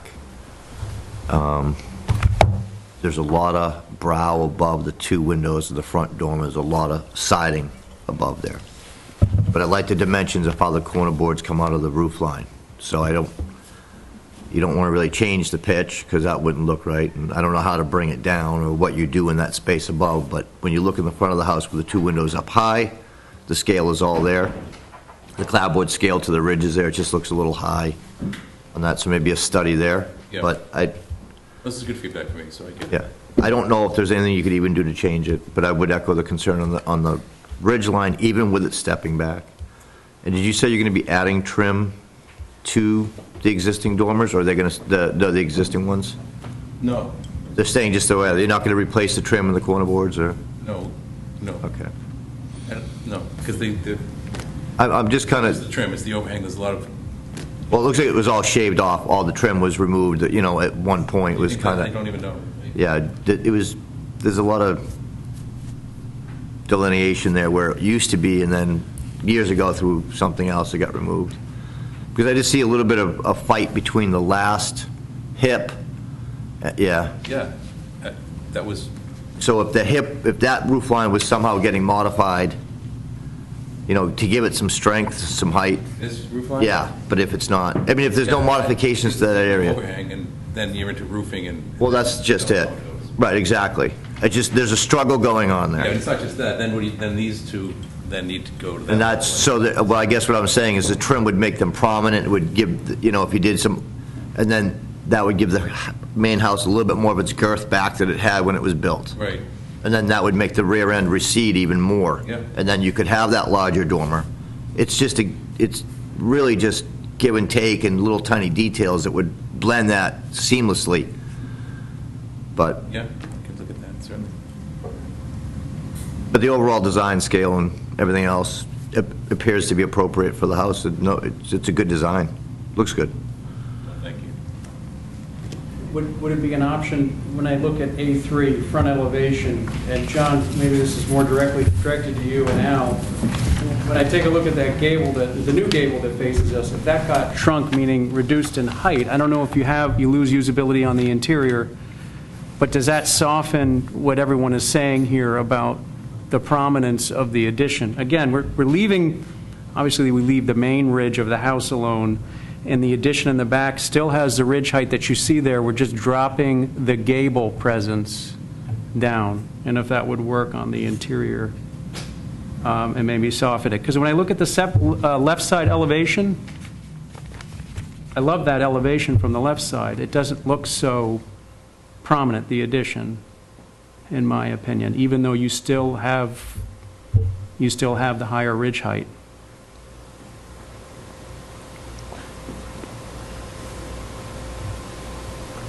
I think I like the aping of the front gable with the back gable.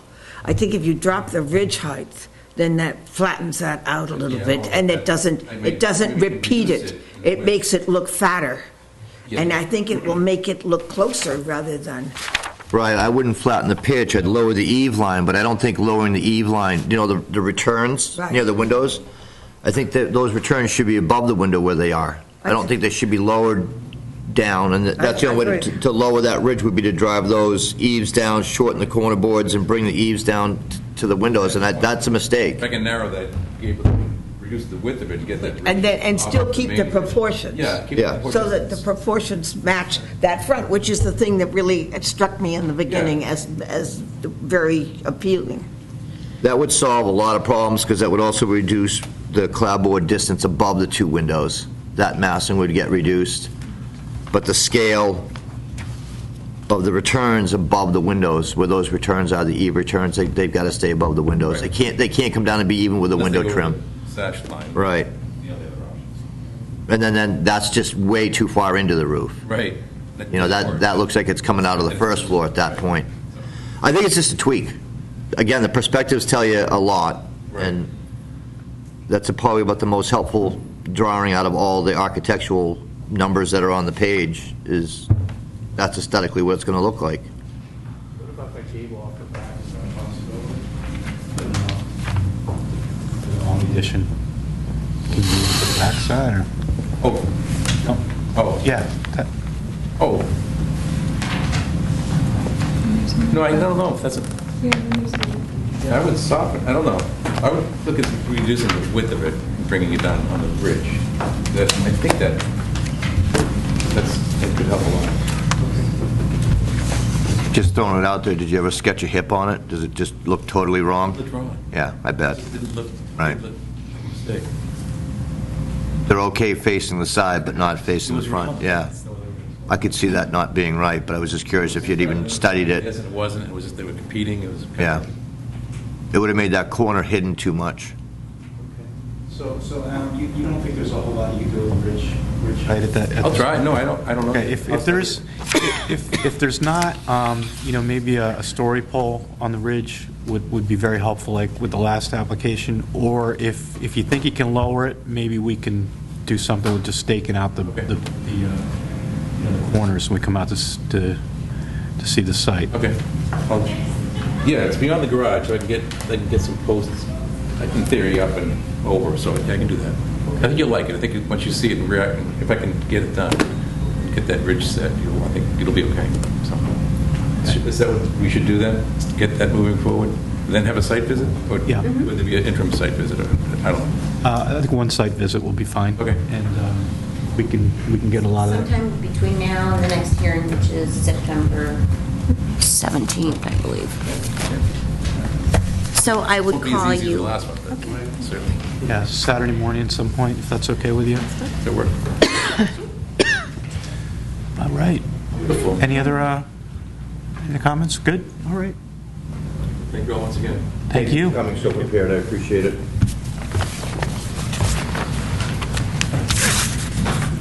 Thank you.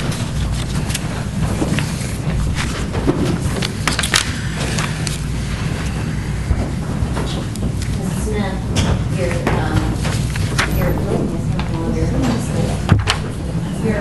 the workshop is going on here. I went through all the comments. Oh, we love to see it. It's like I get the fishing poles out of my bedroom. It's unreal. But I really, when you do these site visits of Fuji Kirby's, it's right down the street, so that might work. Okay, I'll call you. Are we going to get a swimming pool? I don't know. At this rate, I don't know. Okay, next up, 36 Pleasant Street. Beth Rockoff is here to talk about an addition to the rear of the building and some other modifications to the home. So thanks again for coming in, and thanks for answering some of my questions and having me out a couple of days ago. Really appreciate that. I appreciate you coming and looking so you understand what was happening. Yep, wonderful home.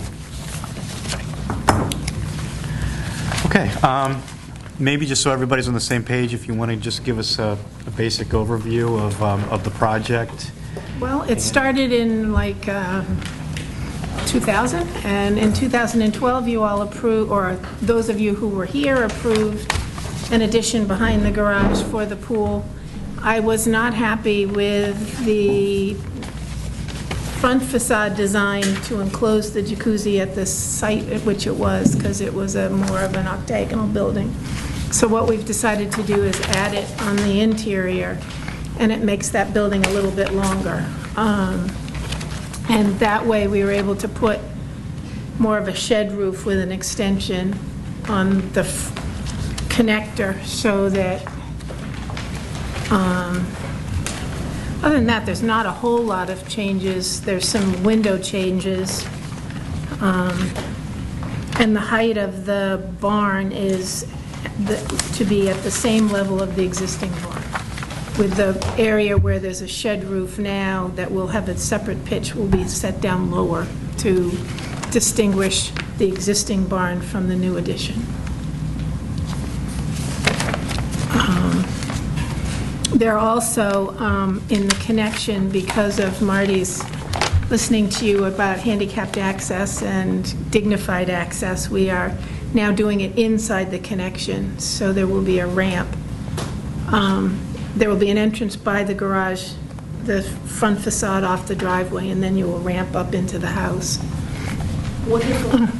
Yeah, well, I appreciate your talking about it, because it made very good sense to me. So I don't know what, I thought Dave was going to be here, but if you have any specific questions or... So we don't have anybody from the audience here that's a neighbor or butter, so just so clarification, voting members on this will be Lois, myself, Virginia, Mike, and Marty. Could you be the fifth on this one again? You're busy tonight. That's okay. Thank you. Keeps me off the street. Thank you. Gives me something to do. You do a great job. Okay, so I'll start things off. I wasn't part of the initial review a few years back when this was originally brought before the commission. So it was very helpful for me to go out and see the property and see what's going on. It is a very long property. It's a large property. And a lot of this is not going to be visible from the street.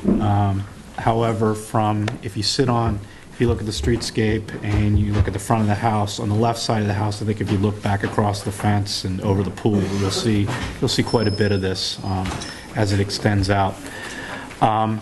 We don't have anything like this that I've seen in the historic districts. This is going to be it's a considerable project, and so it's new for us. My questions are revolve around, is it possible to tighten this up a little bit, where you've got a mechanical room here towards the back end of the pool house, and you've also got a hot tub here too on the front end. And I know you've got an existing barn. I didn't get a chance to go in there. I know you told me that you park in there, but it's a pretty big structure, and I'm wondering if in the back half of that barn, or the back quarter of it, and then on the connector part, right now you have a shed off the back. That's full of the mechanics from the indoor pool. Okay, so the outdoor pool. From the outdoor pool is all in the, okay, so you're gonna... So basically, I can get a couple of bikes in there, but not much, and therefore we only can get one car presently into the garage, because it's tight. It's not wide like a lot of garages are. It's, it's 20 feet total space. So right now we have, the wheelbarrow and the lawnmower and whatever on that side, and one car gets in. I got you. Is there any room for the mechanicals to get into that structure, or? No, that's why we were putting it there. We were gonna, it was originally going to be attached in these drawings, immediately attached to the building. But then our internal space, looking at the outside, where would be done with mechanical space and not with visible space from the facility. So we shifted it to the end of the building, also getting that way there'll be a generator so that if we have a power outage, we don't have freezing and the pool goes under. So that would be at the rear of the building, and there was no other way really to do it without shifting it. And as it is, the mechanical area is very tight, and the pool space around the outside doesn't have a lot of dimension. We are required, in order to put an electrical socket, I think I mentioned it to you, has to be 10 feet from the water surface. So that's why there is that 10-foot space, but it can't be compromised. Okay. And basically, the other space is a 4-foot walking space around the end. So it's been tightened, basically. The pool has been shortened so that it's not the regular length of a swimming lap. It's 25 meters? Is that? No, it's 20 meters instead of 25 meters. We shut it down so that, but if you make it much shorter, then it doesn't really give you a swim. I got you. So, and my other question was, you've got a hot tub in there now, which you're going to... That's coming out because with the connector, they don't think they can save it. Hey, Dave. Is it, Dave, this is Dave Thorne. He is doing the building. Thank you for coming in. Yeah. Is it possible to maintain the hot tub over here or another hot tub over here and... Well, that was the problem. And enclose it, and so you pick up some space here? Well, originally that was done, but that's what caused the problem with the roof line. So as you look from the front facade of the house, you get a pitch that looks like a circus tent kind of deal. In order to, we couldn't get a gable end that didn't look shed-like and more like what the old houses look like. Okay. And so this way, we sort of put all the stuff behind the garage. So technically, yes, it's a very long, narrow building. Yep. But from the street facade, if you go to my neighbor in the corner, you look back across, you'd see a big, long building. But it looks like, the Hornstra barn down in Norwell, or, it sort of fits. I have a big piece of property. We've tried to hide it as best we can, right, and not put it in the open space, leaving it's all the wooded along there streetscape. too, along the property line. It's, I was there. Yeah. The trees can come down over time and they can change, so we don't know what that's going to look like. And but I think actually, if you look at the way Middle Street runs sort of at an angle to the property, so as the houses have McMansionized, or whatever you want to call it, blossomed,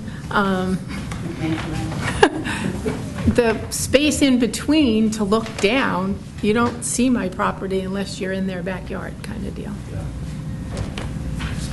All right. From that side, there'll be like small square windows that'll look like a barn. Yeah. No. I'm just. The length is very long, and I appreciate that. And I'm trying to see if there's ways we can shorten this so it's not as substantial. It's it's over 100 feet. So that was my primary concern and questions. What's your concern, Hans, about the length?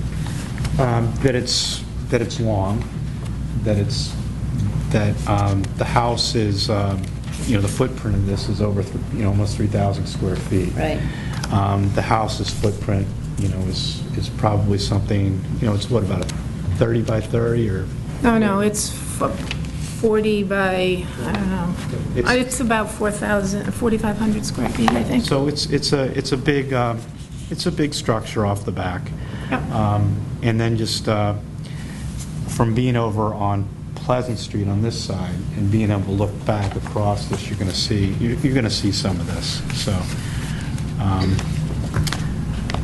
not that the building itself and the design, I don't have a question with that. It's just the length of it. No, I understand. But in order to, it's funny when you're looking down, like from Pleasant Street, whether it was 40 feet or 60 feet, I don't think you're really going to see in those trees that are there. They've been there for 100 years. No one's taken those down. I mean, it's their backyard, it's their privacy. it's that sort of thing. So I can't imagine, that. Some of the trees are old. I mean, hopefully they won't fall down, but, I mean, on the front facade on Pleasant Street, those trees we're doing our best to keep them. All right, just open it up for any other comments? I have a comment. As we all know, I'm a nut on history, but one of the things that we have is a wonderful big map that was made in the 1880s of downtown Hingham from a balloon, all drawn from a balloon. And the thing that strikes me about this project is it looks like the whole bunch of projects that were in the back of people's houses all over this town, from small rope works to Madame Derby's 3 barns in the back of her house that were much longer than this, to her pig farm that was longer than this, back behind off of North Street, and even tucked in behind South Street. If you look at this, if you look at that map, someplace around here, it's one of those things, and I have a big copy of it. And then I reduce it, I use it in one of my talks all the time, is these outbuildings were big and long. Chicken houses, when I was a kid in Illinois, we had a chicken house that was 200 feet long and about the same width as this. It was important. People used these kinds of buildings, so it's appropriate. Just because you've got a swimming pool inside of it doesn't mean it's not a rural type building. So when I look at it, I say, oh, Madame Derby's pig farm. My pig farm's back. or her cow barn. Yeah. And she had an oxen barn, and it's really fascinating to see that there were plenty of them here in town, and maybe we want to do away. It looked to me like a rural thing. Well, I We're tried trying to keep it, keeping an old look to it. So anyway, that's my crazy rural part. Yeah. That's not going up 2 stories and it's not overpowering. It looks exactly like a chicken coop. That's right. That's exactly right. I wanted to, We're trying to make it look Hornstra Farms is and then from the front, we want it to closest. look nice. This is a pretty nice chicken coop. Yeah, but the other side, is... Yeah. Yes, that's. Do you even see much of that facade? But that's I don't think you only even see seen it, from right? the pool. That's I know. only seen from Yeah. their backyard, which is private with the fence and Most of everything. it'll be inside the We'll fence. see, I think we'll You'll see the some back of the half back. of this. I think we'll see the back half of this one. You may see. If you were down on Pleasant Street, looking, you would see the tail end of it, but you're not going to see the part that you're showing there with the windows and stuff. I mean, you're not, that's the house. Well, there'll be a blocks. fence in front of it, too. Yeah. But we might have seen Madame Derby's pig farm, too. Yeah, oh. Yeah, we might have. Well, it's But all funny, over 100 years Hingham, ago, there was a were lot less buildings trees. like this. Oh, yeah, yeah. Look at what is the building where Central Street comes in? There's that tennis court. What is it that it's in the back of the? Oh, we have the beautiful view of the high school across the street, guys. Come on. No, but there's what is it? Not a bowling alley or something behind the one that's South Street and Central Street. What is that? That's a really early 16-something house, and then there's The community. The community center's got a big, long piece in the back. That's a bowling alley. It's not unheard of in town. That's a nice perspective to hear, Marty, in the sense of that this is not necessarily just a modern concept or addition, but that it was the use of properties earlier that had stuff going on in the back. I mean, And that's the Liberty part about Plain- Hingham that I miss, is we've taken down the little chicken houses and the pig pieces and other things, and I miss that a lot in the town, because it gives that little rural feeling to it. I personally love driving down to Norwell, going by Hornstra Farms, now that they've redone it. It really, to me, you have the nice cape and then the little barns and whatnot, and to And me, in that Norwell, feeling the is... church has the stalls for the carriages. Old Chip had one back behind it, up on the top of the hill, with 32 stalls in it, one on each side of it. So these places were all over Hingham, all over the place.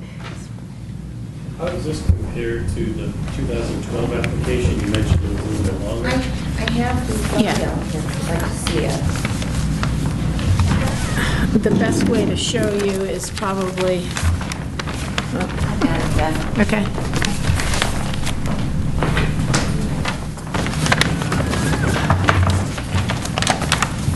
But on the front, the easiest way to compare them is if you look on the plot plans, you can see the garden, and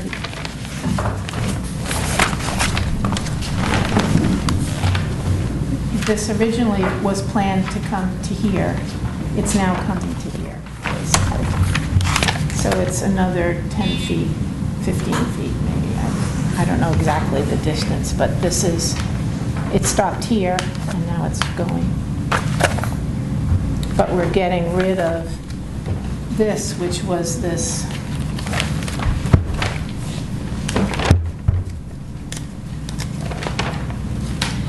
aspect, which from the street facade,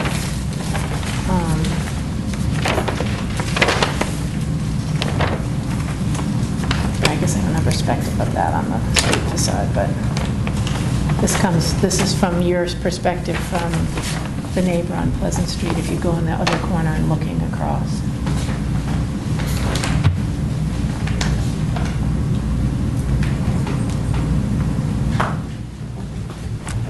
So it's about 10 feet longer. Yeah, that's where, we were trying to enclose that hot tub, but it wasn't going to work with the walkway.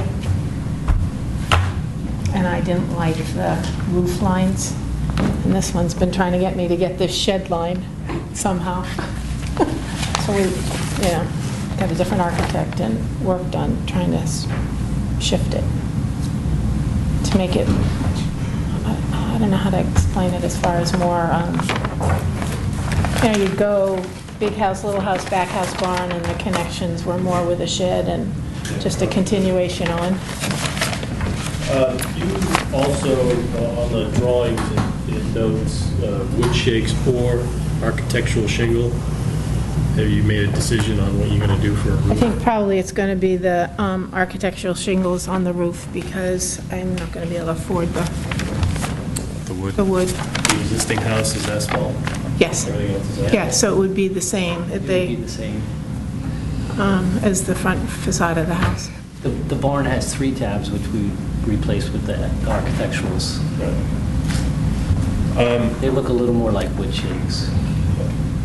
You also, I noticed there's some details in here, or at least some notes for brackets and outriggers, but there's no detail for that. Are you actually planning to do that, or?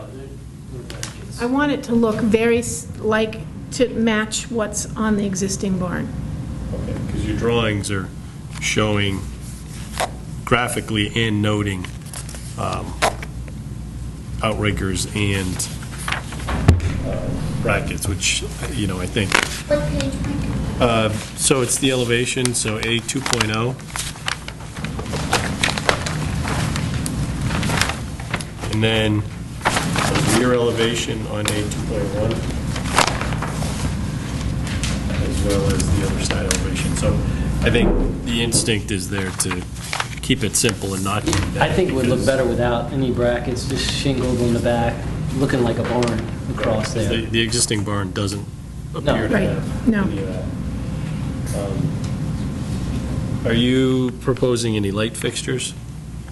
The only light fixture I'm proposing it would be on the door where you enter for the ramping. And right now, I have had to replace the 2 front onion lights on because one of them, the glass is cracked. So I couldn't get them exactly the same. They're the onion lights, but the finish was, wasn't going to match unless I replaced both of them. So I have the one that was on the front of the house that I'd like to move back there. So you're not adding any new fixtures, you're just... Well, I'm taking the one that was on the front of my house and putting that on the connector by the door. Just left of the barn. It'll be this same, the onion fixture to match the front lights. I don't have any other questions. Any other comments, Lois? John? Good? Okay. So if there's a comfort level with the application and the drawings, I did an unofficial site visit because I hadn't seen the property, went out there a couple days ago. If there's a comfort level and you don't think we need to go out and visit, I know a lot of, some of the members have because they've seen this application before, but that's something we can do, or we can move forward at this point in time. If we want to move forward, if somebody would like to make a motion, we can do that. Do you need to go out? I don't need to. I saw the property last time. We've been there. We've been there. We've been there, right. I've seen it too. Okay. All right. Sounds like we're ready to move forward then. Virginia, would you like to make a motion on this? Is this something that you feel comfortable with, or I don't want to put you... No, but I'll try. Okay. All right. I move to grant a certificate of appropriateness to 36 Pleasant Street, the Rockoff residence, for the plans that have been presented to enclose the side entry with universally accessible bathroom ramp and connector to pool house addition, which will be behind the existing barn. And the existing barn will remain with a new gable roof over the garage shed to the rear. This application is consistent with drawings A0.0 through A2.1, with the exception that the roof will be architectural shingles and not the wooden shakes that's mentioned also in the plans. And that there will be one new onion light for the entryway to the ramp area of the pool, and one onion light moved from the front of the house to... No, that's the one That's it's the going to be. location. That's the Okay. location. So then, there's no new onion lights. Anything else that should be included? Just maybe add that there will be no brackets or outriggers, contrary to the drawings. Okay. In contrast to the drawings, there will be no outriggers or brackets on the structure.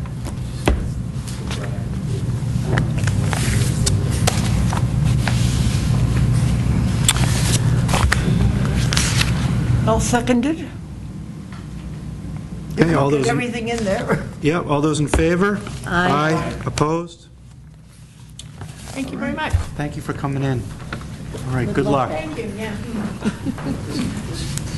No, that's Andrea's. Oh, that's fine, yeah. Thanks.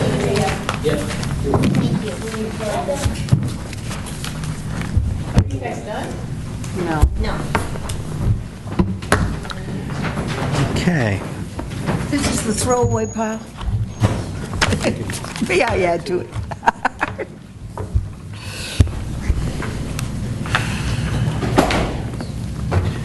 So next up, we have, I think they're outside. Yeah. They're coming in. 63 Lincoln. I saw Sally out there.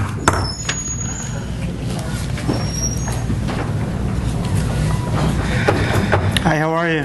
Come on in, we got seats right up front for you. Okay, so next up we have 63 Lincoln Street. Lee and Caroline Councilman and Sally Weston's here with them.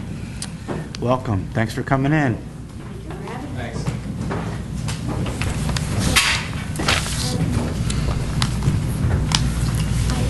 Andrea gave, you got the original Oh, yes. packet? I'm sorry, wait a minute. That's all right. I have some updated packets though, Andrea, so maybe that will be here. But you know what, I have ones that have red marks on them, and it might be easier for you to... Okay, fine. I just sort of tried to explain what we were doing and with photos, so hopefully I have enough for everybody. It's the same packet, but with my little notes on it, so. Okay, great, thank you. Sally, are you going to be explaining the... Yes. Great. And then the councilman can jump in. And I'll let you go. Yeah. Oh, sorry. Thank you. Okay. Thank you.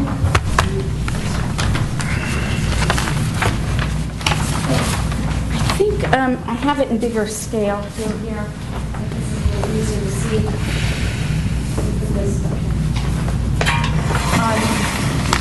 We're actually doing a fairly modest, it's 11-foot addition out the rear. Just extending the gable to the rear.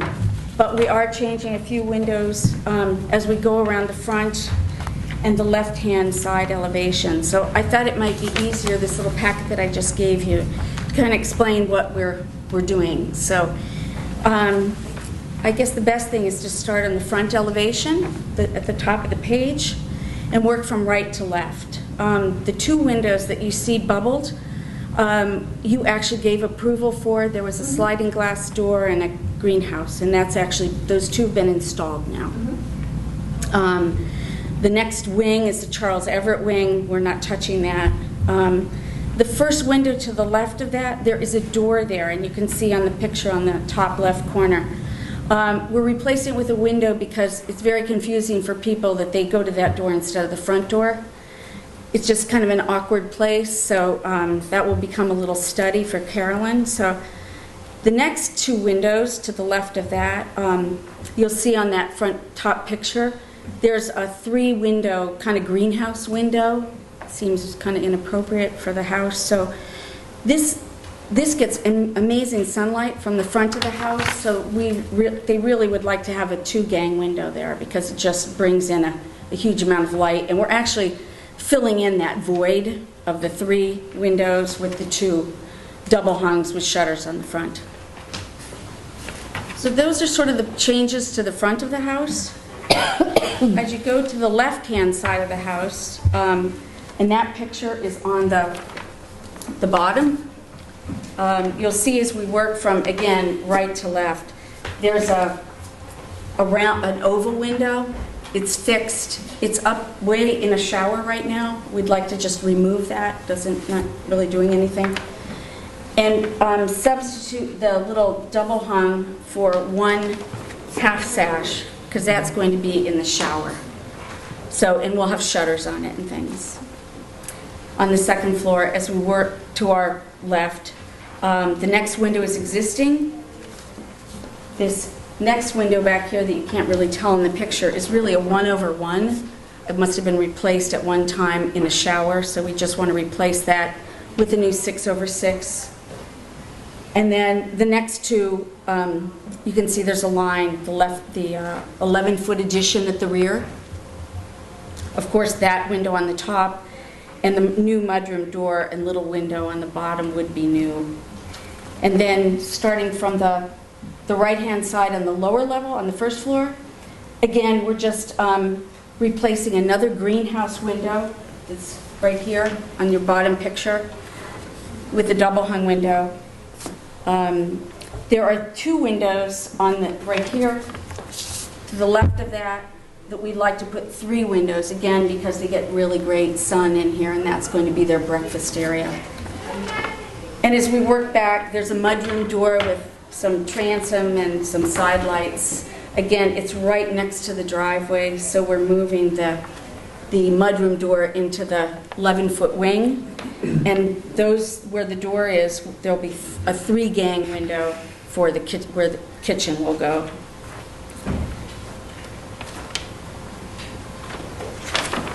You turn the page. The rear, I don't think is visible, but we wanted to show it to you anyway. Again, it's just extending an 18-foot 6 addition back 11 feet. The second floor, just putting a little oval in and 3 gang window and then 1 window on the bottom. And then the bottom elevation that you see, in this middle picture that you see, you can see a very tiny bit of, this is on Miles Road, you can see a tiny little bit of that addition, and we kind of dotted in where the extension of the 11 feet is going to go. And we have basically where you'd be able to see our 3, double hung windows. To the left of that in the existing is a new French door that's going out to a terrace in the back. And then that archtop window, I don't think would really be visible from the street, but it's in the stairway going up to the second stair. All the windows on the front here would be single pane true divided light with combination storms and screens. What we're hoping is because so much of this is going to be new and gutted on the inside, we were hoping that from here back on the back and where you wouldn't be able to see would be simulated divide like wood on the inside and outside insulated windows, if that's possible.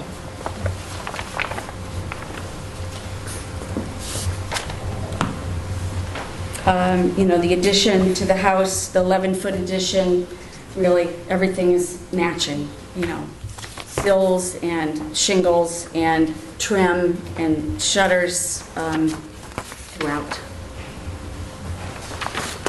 Okay. On the A2.1, left side elevation. Yeah. Small window, second floor, the single sash. Yeah. You think the shutters on that? We put them on. We don't, if you would prefer them not, we don't have a... No, I'm just curious. I mean, I'm trying to hold my thumb over it. They seem just really short, and I don't know if they're gonna look appropriate or... It's in a shower, and we wanted to put a new awning window that we could operate, and also would be more like this height. Yeah. So. That's the only question. I mean, everything else is fine. I'd be curious to see what that would look like without the shutters drawn. We don't have any neighbors here, right? The shutters are twice the size of the window, because you want them the same width as the shutters down below, but it just, if you closed them, they wouldn't. What's here, Sally, right now, where this window is here? It's in a courtyard. If you look at the plan, it's pretty much hidden. It was a dog-run area originally, I think. So it's at the back. You can't see it from any public way. Is that? Can you see it from miles or? There's the plan. So we're adding this. This is the 11 feet. Yeah. And Miles Road, you're catching just a little bit of this. This is all back in here. That archtop window is way back here. This porch that kind of hides it from there.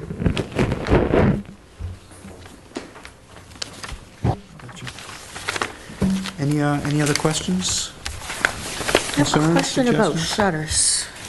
Marty, you can correct me on shutters if I need to be. We've spoken in the past about shutters needing to be functional, even though we tend not to use them, but they should look functional. And I'm looking at the triple windows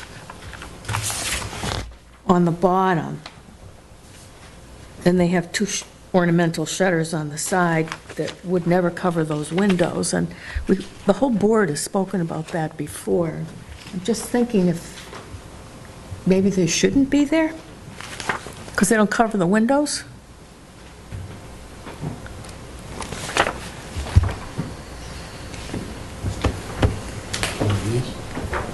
Yeah, down on the bottom.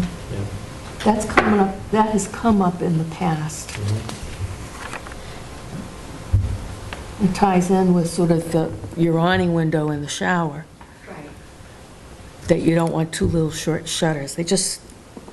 The only tough thing is in the front of the house where we have those 2, that double. I think it would look odd to not have shutters on those 2 windows. You need the shutters, I think, for the formality of the front, and then this is viewed very well on that left side elevation. I think deserve shutters on that side too. Moving the door back is brilliant. I mean, that that door is so out of place right there anyway. So I don't see any problem with the formality of having the shutters on that side. Most cases, it would bother me, but here it would bother me not to have them. This is what I'm saying. I agree 100% with that, Marty. And and I was speaking to Chuck this afternoon, he said, well, why don't we have shutters on the house altogether? But I think the house needs the shutters. I like the shutters on the house. I think John's point is good, is it is a formal house. Yeah. You know, a lot more formal than a lot of the ones, so it kind of deserves that jewelry or accessorizing. That is a Okay, jewelry, yeah. right. It is, yeah.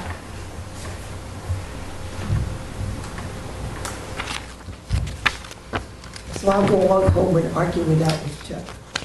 Well, so isn't this where he suggested bifold? No, but it is, there are shutters that are operational that can be bifold. But in this case, since it's just strictly jewelry, and it's not so close to the street, and that sort of thing, I don't think it's necessary. When there's something really close to the street and shows, then it does look weird. But this is not quite so close to the street. And the house, there's so much house that you're not attracted to that area. I mean, it's not a little area, but it's little compared to the rest of the house. They exist now. Yeah. So to continue them, I mean, they've been there for as long, the 40-something years I've lived in Hingham, they've always been on the house, so there's no reason not to leave them and to continue them. How long do you think those greenhouse windows have been there? As long as the greenhouse, so I think that was put on in the late 70s.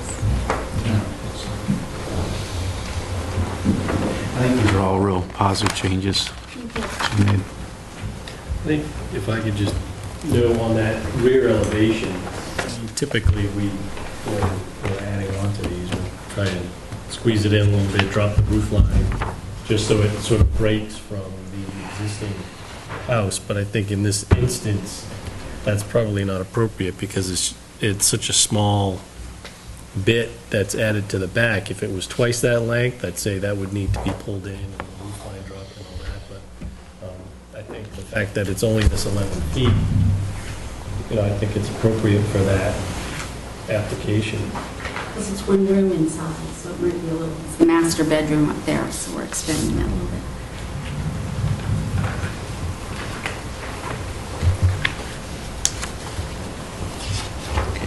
Any other suggestions? How are we feeling about the SDL simulated divided light on the new part? We okay with that? New addition?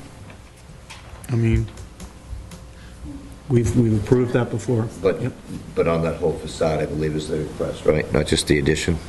That's what we were asking for. Yeah. So it's not just not just in the 11-foot part, but the whole facade. Which elevation is it? The left side elevation? A21, right? Faces the driveway. Right. So, Not the first one, not this one down here, or the one to the front of the house. But we were asking for all of these because they're, this area of the house is getting gutted, and especially this one up here, to match the new one that was going in the master bedroom. Would be nice if they matched. But again, we ask. And for clarity, we're talking all wood simulated? Yes, all wood. 5/8-inch muntins to match the existing. So it's to have a matching facade, not that they necessarily need to be replaced, but it's to give a uniformity. Actually, there's only one window that's not being replaced on this whole elevation. It's that window right there that's existing. So. Correct me if I'm wrong, but do we not just go through a long iteration that we weren't able to find the 5/8 in the SDLs, only in 7/8? No, Marvin amazing. No, we can find the 5/8. We could find the 5/8. Then why didn't? in an SDL. 5/8, but it was the 12/12, which I think was the problem. Were we able to get, no. No. At all. I've been using them for 10 years. They make them specifically for, I mean, they started making a while ago for some of the architects in the area that were trying to do historic work.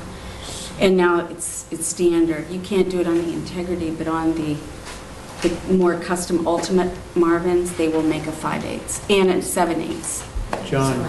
John, a sample was brought in the last meeting for 40 Spring Street. It was a 5/8 double pane.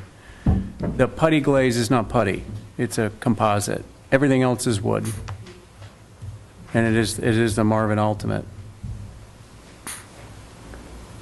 It's only the, What was there was someone before us that, the second story, because it would... 8 Pond Street. Yeah, what Yeah. was... I think we did end up finding, Ben found a window that would... So then Marvin also doesn't market, as it turns out, but sells something called a Nantucket. I think you saw that sash, and that was an option for 8 Pond Street. The distinction with 8 Pond Street was the number of lights was the issue. It was a much busier... It was a 5/8 mutton, Right. and we just couldn't find a good true divided light solution for that. And I think the applicant was considering 7/8, and that was going to really crowd that window considerably. Until the Nantucket that you brought in. Right. Which was the 5/8. Was the option. And its original structure, so the thermal pane was not an option. It had to be all wood, single pane. Cleary window, and there was another one that was manufactured in New Hampshire. In new construction, we've allowed it. Yes. Yeah. How old are the windows that are on the left? That's So from here. There are ones that, like that one on the top that's only a 1/1. Some things have been replaced, like the planter windows. That this part of the house we think is probably the 1920s or something, and I honestly don't know every single window that has, It's a bit of a hodgepodge. There are mixed windows there. It's like mostly 6/6. Yeah.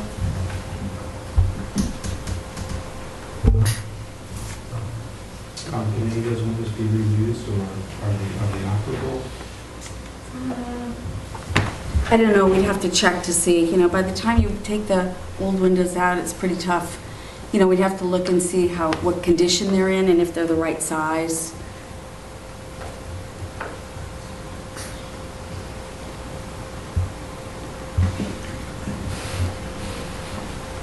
I mean, maybe one of the back windows could be reused to replace, or even to replace those sashes.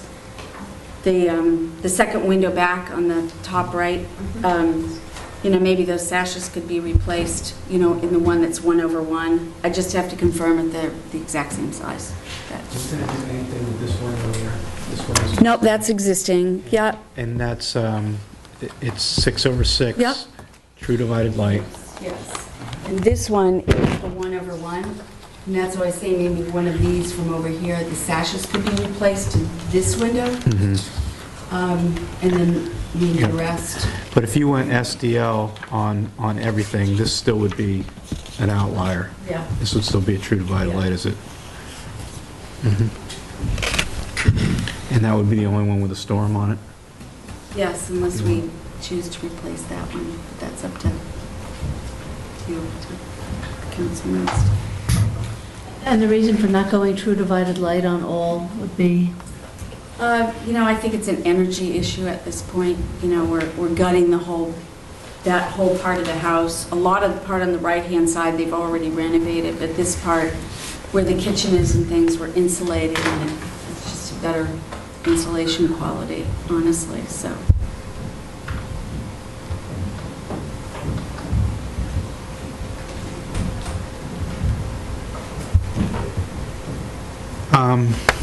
Three windows, in a three-window configuration, is there an issue with putting storms up? No, you you have room, because we always put studs, 2 jack studs in between. We don't mold the windows. We always have trim in between, so there's enough room to. So there, you could to go, do storms. you could go aluminum storms if you wanted to there. And the rest of the house has got that on it too, right? And therefore, there's no consideration given to just wood storms because the rest are combinations? There are no wood storms. Pardon? There are no wood storms currently on the house. Are you doing anything with the exterior clapboards? On the left side? Are you? No, it's shingles, and that would Shingles, just, sorry. we'd just be continuing, matching the shingles. Of course, they'll weather a little differently, but, hopefully they'll be able to weave them in. And It's stained, so we've been very effective. If you've seen what we did with putting the new windows in, the ability to color match is fantastic. You can't go like that. Yep. Okay.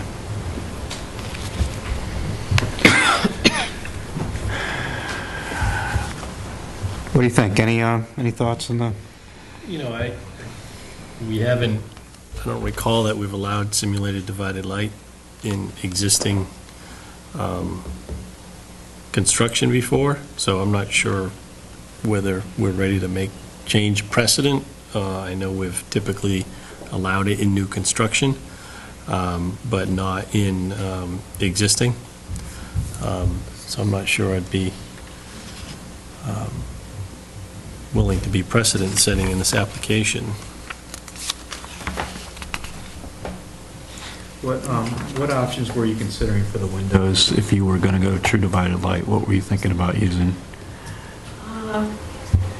probably Marvin again if we can. I mean, we've had just such a tough time with the Brosco windows and Boston sash. They're rotting within 8 years. Everything just rotting right off the houses. Sills, everything, no matter what anybody does. So, you have to use cedar products on the sill, and it's tough maintenance-wise to ask somebody to pay all that money and know that it's not going to last very long nowadays. So. My understanding was that the custom windows are not that much more expensive, maybe $300 or $400 a window more. I mean, it's all relative when you're doing projects of this magnitude, and that they do have more durability than some of what you're talking about, Sally. They do. So if you go with a Marvin product or one of the higher-end windows, they can make it out of cedar, and it'll last a lot longer than the pine that we've been getting from, the windows that we all used for many, many years. And we're just seeing so many of the houses that, in a very short amount of time, not standing up. I'm sure the two of you contractors see it too. The deterioration is actually exponential. Every year that goes past, the life expectancy gets cut in half on the product. So you used to be able to get 15 years out of it, then you could get 10, and Sally's right, you're lucky if you get 7 or 8, and next year you're going to get 4. But that's not necessarily true on a custom window, is it? It wouldn't matter, it's all the material. So even in the cedar, the cedar is a forced growth as well. So there's no natural tannins. Tannins is the oil that makes up the product, and it just doesn't have the time to gain the resilience. I've seen cedar rot within 4 years on a cedar deck post, which would have lasted 25, 30 years. Half these houses, 90% of these houses that come through us have cedar posts in the basement, and they're the exact same as they were in 1794. But if you put a cedar window sill on a window and you don't go through countless amounts of energy to protect it and wrap it and paint it and prime it and sand it and baby it, you're still looking at maybe 10 years out of a piece of cedar before it rots. So it really does speak to repair. Not even repair. I mean, we're seeing things that are rotting, underneath. Like, all my windows, I just put an addition on not that long ago. Every single window's rotted off the house. Most of it is even just this, everything's been painted, but it's just the sills have all rotten. Some of the jambs are rotten. It's just not, the products just, again, they're growth hormones. The glue that they're using nowadays to mold the muntins together is not great. It's just not the product that our ancestors had. Are there any similarities to 40 Spring Street with this from the last meeting? Those were, those windows were put in maybe in the 70s. They were all, it was 12 over 12. Pond Street, I'm thinking about, or Spring Street, what are you? Spring Street, 40 Spring Street, yeah. From the last meeting, we discussed windows. We talked about older section of the house, newer section of the house. There was a bit of a bay window that was new. There was some new construction going on there, which we tried to work with. Do you, how does the panel feel about storms dressing this house down a bit? Does anybody feel that that's a problem? At least on this left facade? Combination storms? Yeah. Metal storms? Yes. And do you leave your storms up all year? Is that just kind of leave them? We leave them, Yeah. the glass down. Yeah, leave We them. really rarely open the windows, so. Right, so you just- I hate the way it looks, to be honest. I mean, it's not my favorite look. Right. Does anybody feel that there's an issue with dressing the house like this down with the aluminum versus an SDL or a true divided light? I don't know if it's dressing it down, but the triple track aluminum windows that are on the house, it's like a mainstay. Your choices are that or wood, and I don't think I've repaired or put up a wooden storm window in 25 years. So it's either this or nothing, and nothing isn't an option. Well, I think some people do put up wood storms. I mean, I have 40 of them. And they actually give a lot of dimension to the window more. I took down combination storm and screens because I wanted the windows to be more vibrant. So it's an option. I mean, I don't know that a lot of people opt for it, but it's an option. But they don't open, right? No, I take them off if I want in the summer and put up half screens. I mean, it's labor intensive, there's no question. But it's also not labor intensive because I use air conditioning. The beauty of a simulated divided light window, honestly, is that we only call for a half screen, and I think that's what the commission has always called for. So you really see the window. You see all the muntins. You actually see the profile of the window versus the combination storm and screen over it. So in a way, it's kind of a nice thing. There's no doubt that the aluminum storm windows create a black hole in the facade of the house. But if, I guess, in interest of time, and whatever, as much time it takes, as much time we'll give it, but it's a slippery slope. We've never done it, and if you do it now, then this is the time the board makes the decision, because I absolutely cannot do it, and then anybody else. There's no extenuating circumstances here that would call this forward among all other applicants to say this is the time that we do it. So if we do it, great, that's it. Maybe this is the time, but if not, you can't go back on it. So just be careful what you do now. So we had the Marvin Nantuckets in that Ben brought in about a month ago. They're new. They just did it for Nantucket Historic District. So I don't think they're being marketed. They might be available at Hingham Lumber for you to take a look at. I think we had a sample of them. I've used them for 25 years. So I've been to their factory 3 times. I know the product So really the well. Nantucket one? No, it's their standard ultimate. It comes in a 5/8" muntin. It has for many years. So yeah, and we've used it on. I think what he's talking about is the one Ben brought in, which Yeah. was, It's a smaller. It has a wood. smaller sash size. But it's a single pane, Sally. Oh, okay. it's a single pane, and what it has, it comes with, you could get a wood storm and screen with that Single pane, window. true divided light. Do they offer it in a energy panel format? I don't think they have it did. routed, which is better, because I think when they route that piece with the storm panel, you totally lose them. You would lose the detail in the mutton, right? So I didn't think that was an option. Well, here's the bottom line. You won't get a permit without either a storm or an energy panel or SDL. Right, yeah. So regardless of what you leave here with tonight, you still have to meet the U value. Exactly. So, or it's not gonna, or nothing's gonna happen. So I think it's time that the board accept the fact that the building code is now so stringent, and the energy capture code is there, and we battle it every day, and it gets more and more stringent, and the numbers get higher and higher, and it gets harder and harder to build to it.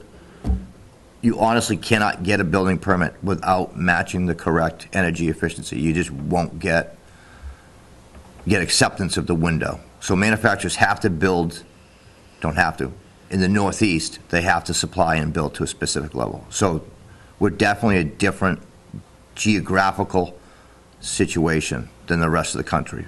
California has its own issues, and out here we have ours. So you're not going to get the same product in South Carolina that you're going to get in Maine. There's no need of it. The conditions aren't the same. So our choices are a wooden storm glass window, an insert, energy panel insert, aluminum triple track, or an SDL. Those are the 4 choices. So I think in terms of what we've approved in the past, it's been true divided light on existing. New construction would be, we could go with the next SDL. So you may have an SDL on the new part, but it may not look right. But I think what I'm hearing from the rest of the commission here is that true divided light on the existing house.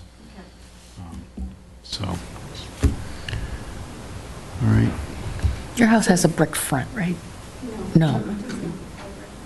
Okay. Our house is, probably by Hingham standards, one of the kind of largest facade homes you see around town.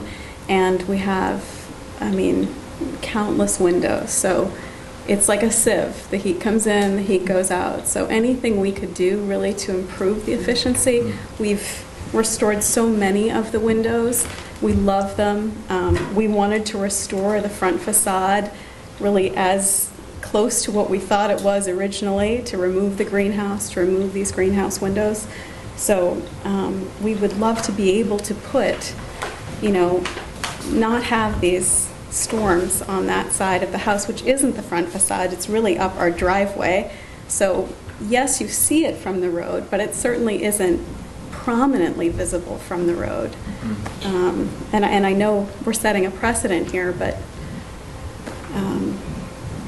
it certainly would be disappointing to us to have to put the storms up again. Because they exist on the front of our house. I wish they didn't, but they do. And knowing that there's something more efficient we could do, it's hard as a consumer to not go ahead and make that commitment to something that looks just as good but is ultimately more efficient for our living space. Yeah, we understand.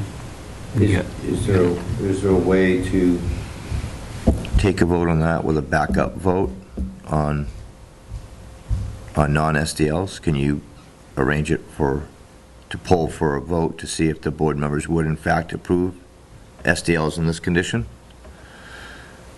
And then if that doesn't, can they fall back on another option? We could. We could take 2 separate votes on. Or do you want to take an unofficial poll whether the other board members would approve it? Because everybody may have a different opinion at this time because this is such a recurring issue. Yeah. Well, okay. Well, Hans, can I just bring one thing up? And, John, we've been together for 4 years. We have gone around the SDLs like a carousel. What do we do?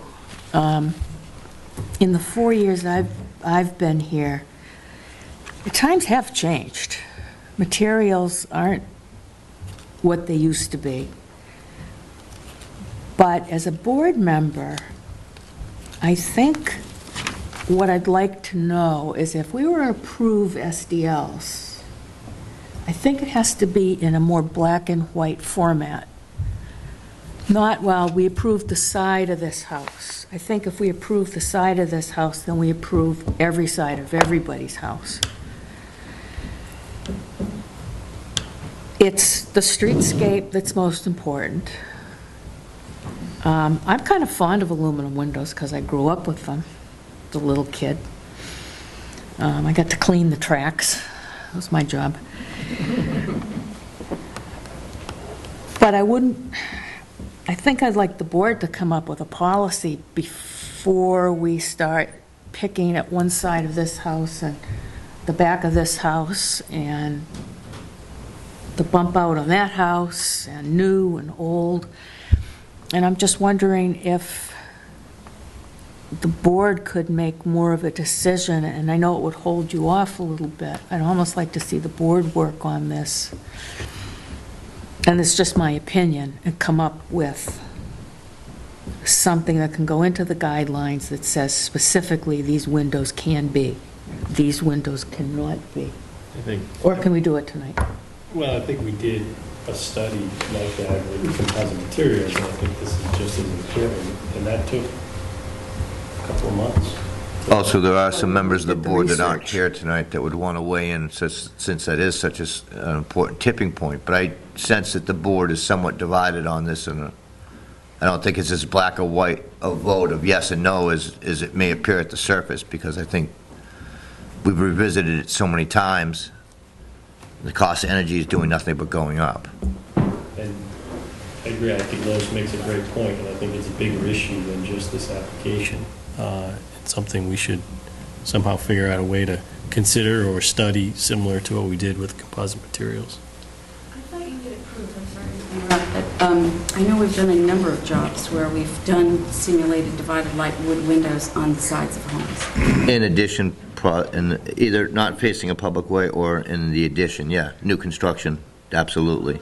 I think we've done it like on Cottage Street. I thought we had done it on the sunroom of the Scanlon's house. I'll have to go back and look, but I thought that had been approved, and that was an existing sunroom that we put new windows in. That's been a number of years ago. But to Lois's point, which is a phenomenal point, because it up until that hasn't come up.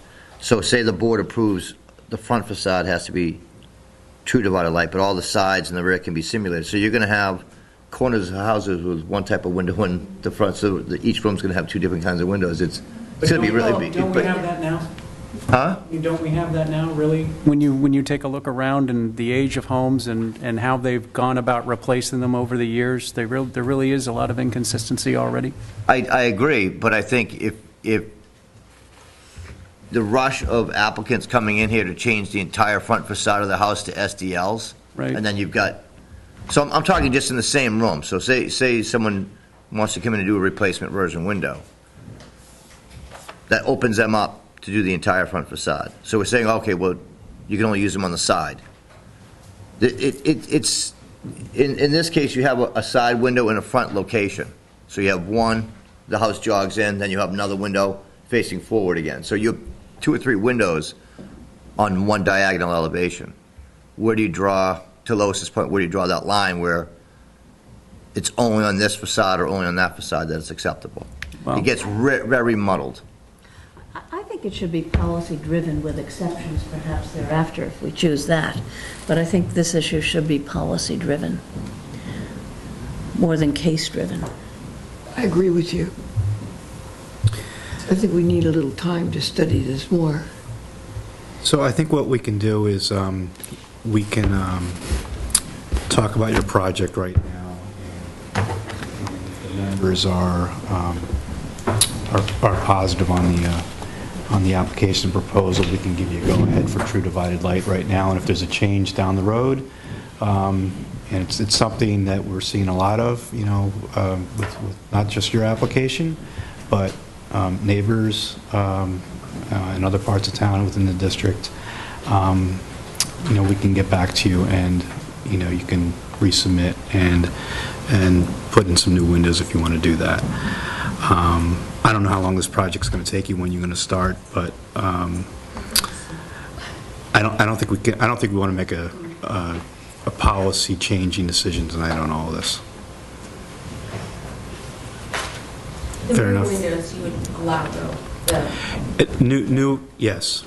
On the addition, yes, and we've done that before. Okay. Anything not viewable from a public way. And on the new addition as well? Yes. Yes. So you're talking about, you know, on the side here, 1, 2, 3, 4. Those 4 windows would be true divided light.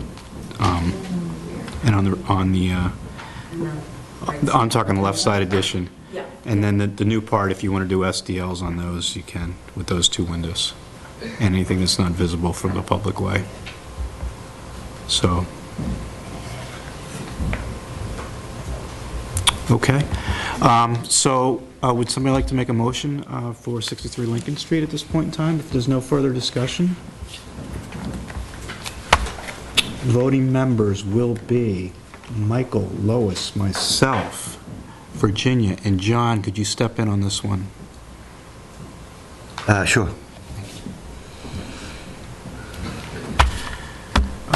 John, since you're stepping in on this one. You stepped right into it. Well, there was really no surprise to begin with. I'd like to make a motion to grant a certificate of appropriateness to 63 Lincoln Street, Hingham, Mass. Do you want me to run through all the numbers? No, I can do it myself. Okay, and with accompanying A2.1, A2.2, dated August 20th, 2015.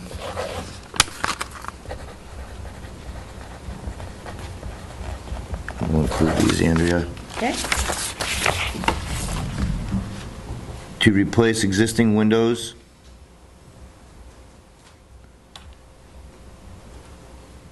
and perform an relocate and install a new door in an 11-foot addition as depicted by supplied plans. Door, decking and stairs to be wood. Shutters to be wood. Exterior trim details to match existing and like in kind.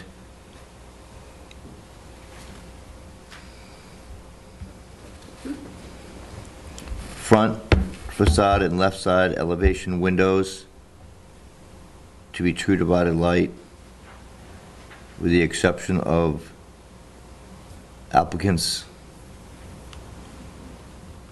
choice for windows on addition and at rear facade.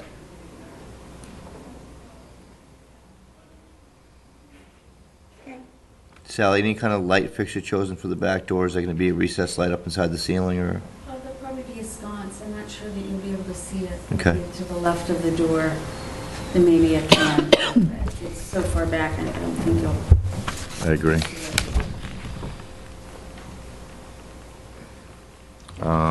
Nice and whatever we fix it. Is that a 6x6 square, or is 6x6 round? Is that a 6-inch round or a square column? Oh, it's a square. Square, okay, so Yeah, trimmed square. rear column detail to be square.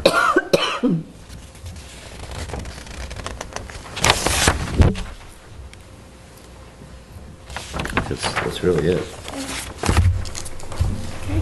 Okay. So if we, yep, I'm sorry, second? Second. All those in favor? Aye. Opposed? Okay. If we have a change in policy with our guidelines, we'll let you know. Okay. Okay? Thank you. Thanks for coming in.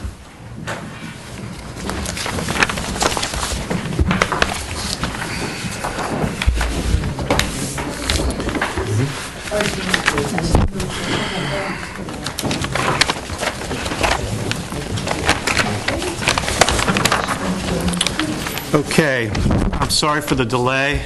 Next up, we have 24 Middle Street, Montero residents. They'd like to make some changes to their driveway. Thanks for coming in, Sean. Sean Patrick, Sean Patrick, 222 Middle Street in Hingham. Turn this around a little bit so you can see it. I do have it on the plan, so this one has color, so it's a little more fun to look at, especially when it has green on it.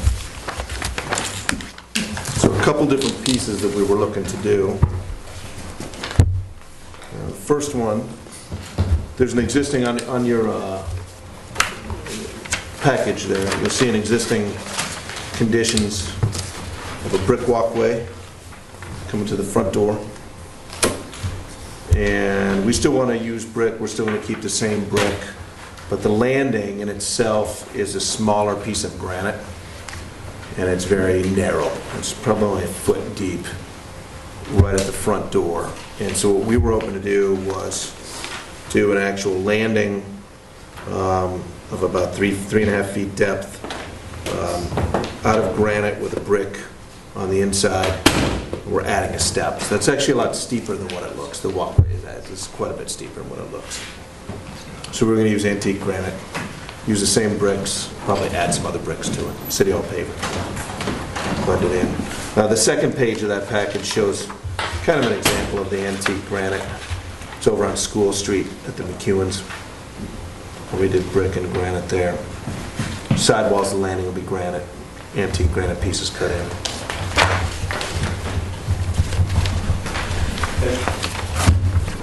That was that piece. We will also are intending to use an antique piece of granite right at the edge of the sidewalk where it meets the asphalt. So I guess if we can find it salvaged, it's less expensive than when it's called antique. So let's hope we find salvage. It's going to be what type of brick? It'll be City Hall pavement. It'll be the same brick. We'll use that brick and keep it. Is the pattern changing? The pattern's still going to be the, that does show herringbone. Yep. Probably should have shown that in running bond, but would it matter if we decide which one ever they want? We were going to do herringbone up on the landing, and I realized that the pattern shows in herringbone there. I don't think it makes that much difference. No, I think either one's a classic look. Classic, whatever, it has been used a number of different ways. Currently, it's running bond, and it's running bond going, should I say, pointing toward the front door. We'd probably turn it to go sideways to where it's the joints are parallel to the front facade, or a herringbone. If we do a herringbone, we'll also do a little linear course around the edge. Okay. But that's for that particular piece. And then the other piece, in the existing conditions on that sheet, you'll see the driveway's really just an asphalt driveway, and it has some granite cobble edging. And with the construction of the new carriage house that is ongoing right now, we're pretty close to done.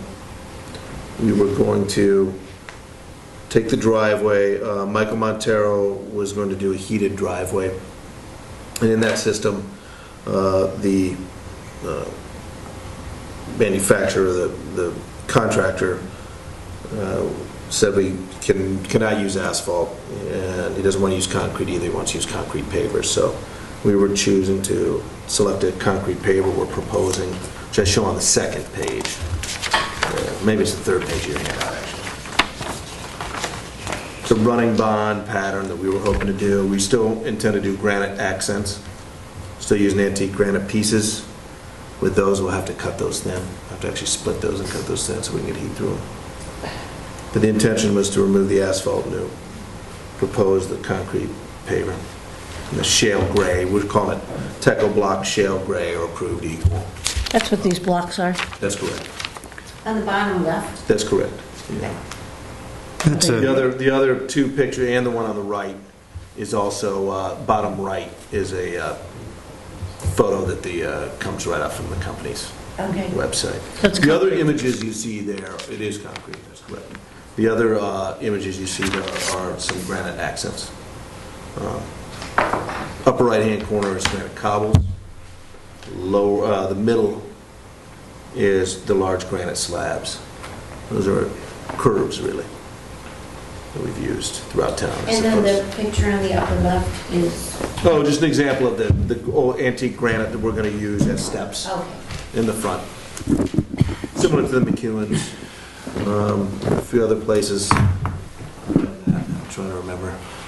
Is there a reason to use concrete and not granite for all of the driveway? Yeah. A lot of it is the unevenness that you're getting out of the cobble. They're wanting not to do that.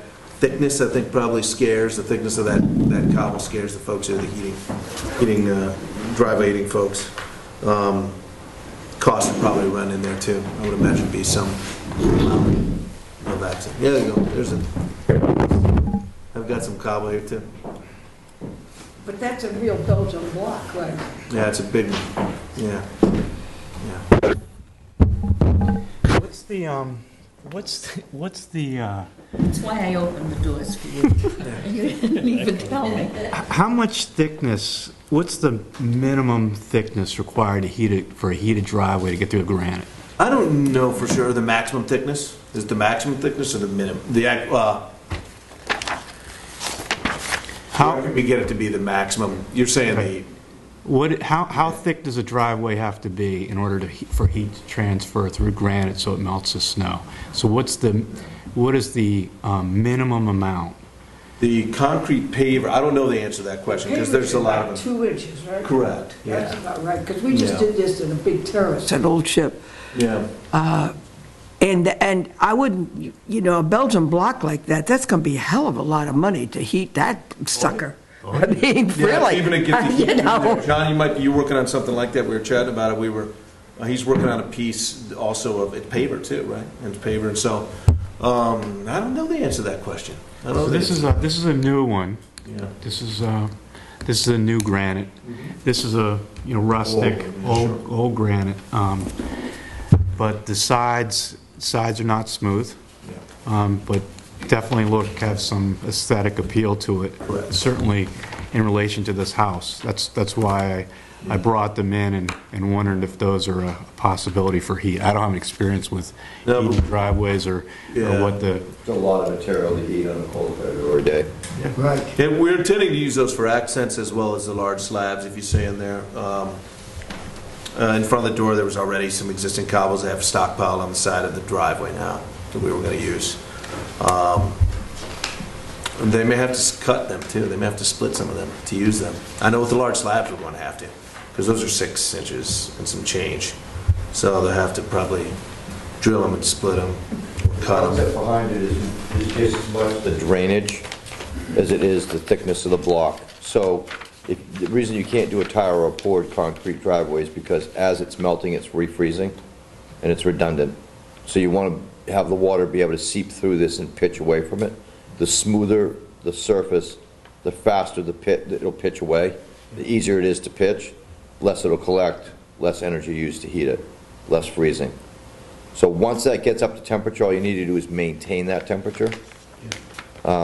You don't have to keep reheating that one particular stone. Once it's at 5 degrees above freezing, you just have to maintain that stone. So as the top of it's cooling, the bottom of it's still warm. But that would be, I just don't think that would be economically viable to produce that kind of energy in that mass. That would be a lot of mass. Yeah. It's too much. It's a lot of stone. Beth, I should have asked you if you had any comments or... just- All right, okay.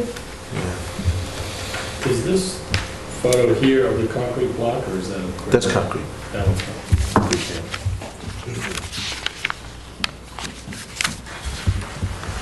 Concrete paver, the intent that we have on that, concrete paver can be funny because 80% of them that are probably out there, maybe 85, maybe 90, are questionable looking in terms of do they look authentic to whatever they're trying to look like. Sometimes they try to look like something that they shouldn't. We picked Teco block for simplicity, a simple gray. We can do it in a running bond pattern. It doesn't have the random rectangular pattern you see out of bluestone. We're not using mixed sizes that are done in what we do out of random rectangular bluestone patios. We're doing it more laid in a traditional running bond pattern.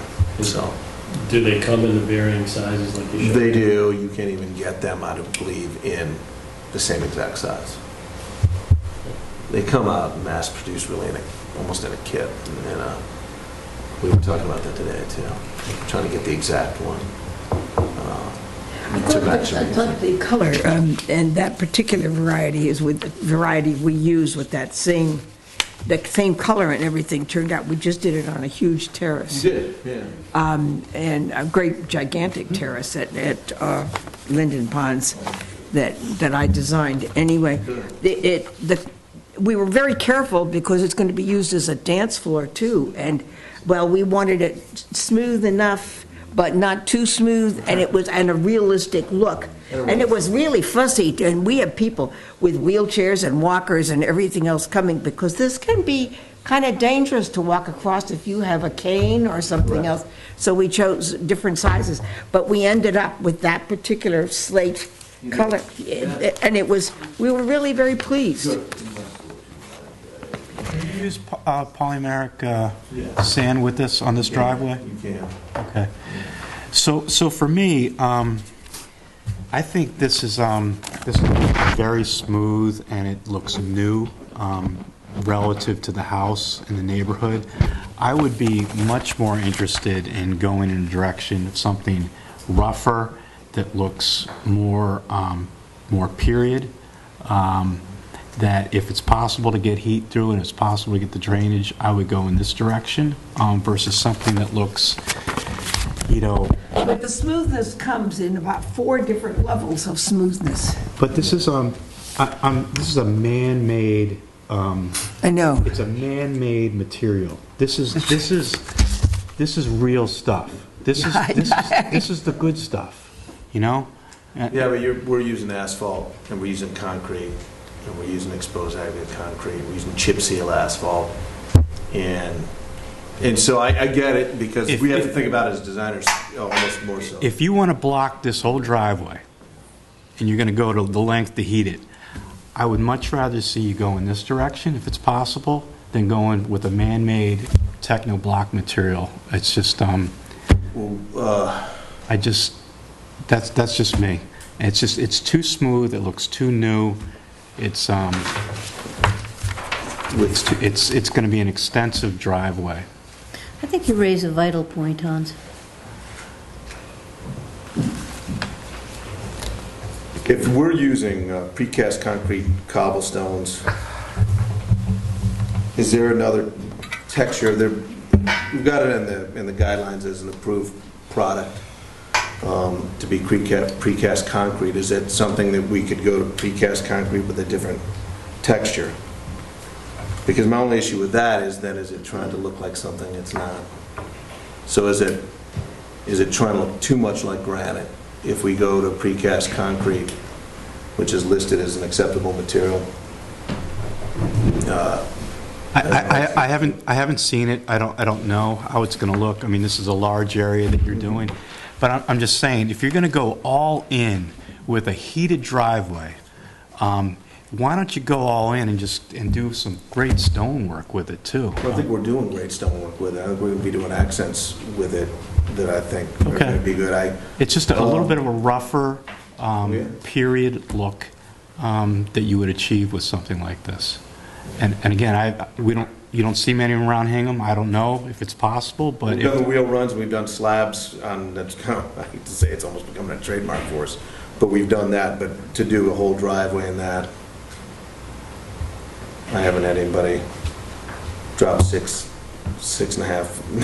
figures on a driveway or something like that at this point, and haven't proposed it because I don't want to get kicked out the door. Sean, I have a question. Yes. I did walk up the driveway. And I'm assuming some of the blocks have been pulled on the edge, but I did. Pulled on the side. I did see. Now, were they regular cobblestones? A mix of cobblestones. Yeah, generally regular cobblestones, but there's a mix of them. It actually like the driveway just the way it is, because it doesn't compete with the house. And for the length of it, with all these blocks, which look a little bit contemporary to me, it's almost competing with the house. It's a lot of busy.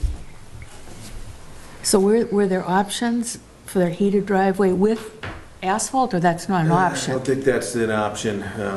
Because the heating people can't do it? They polymeric sand. There have been driveways in Hingham and other places that I've seen that have been a very light polymeric gravel. You're saying in the joints, or are you talking about as an actual? As an actual driveway. You're talking about chip and seal with asphalt with the stone rolled into the top? No, well, I don't think so. I think this was a heated driveway, I think up in Lexington and some in Concord, that really were a polymeric stuff. So I don't know about that. We used polymeric sand. But I don't know that they would be heated underneath it, you Right. see, that's my problem. Can you obtain samples of that? Samples of the paver? Of the paver? Oh, yeah, I have samples of the paver. Yeah, I didn't know if you want to see samples or not, but I've got, they're gonna look like that. I've got samples of the paver with the cobble.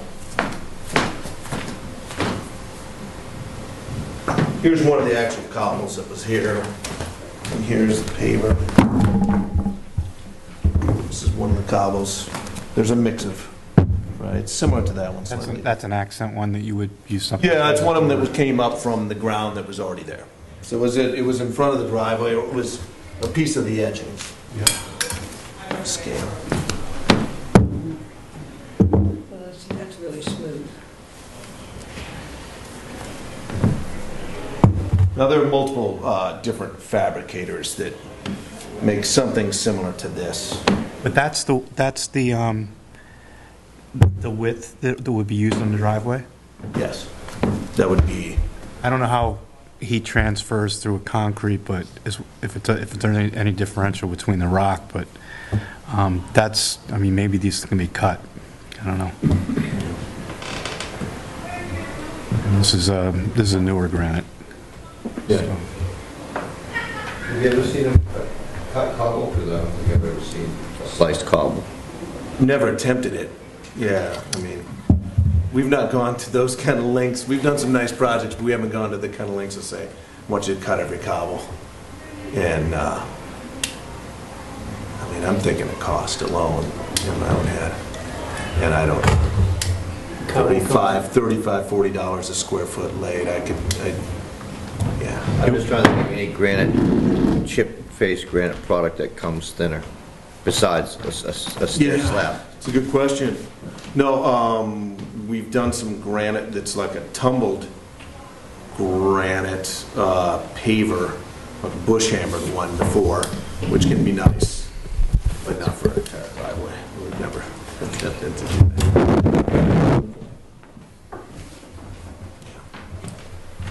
Other examples. Here's some images that I found earlier today. Let's see if I have any. Those are images of the two together. That's a newer granite. Those are newer granite. I'll get some images. That's a newer granite with a paver. So Sean, this is the Techno block? That is. Yeah? That's this product here. That's correct. That's the example. And this is real granite. That's real granite edging. The edging. Oh, just the edging, not Just the edging. It's Techno block in there? Teco block, yeah. They all have fun names. Unilock, Teco block, paved stone, and that sort of thing. I've got images of the granite curbing that. Could be Gray Man Group.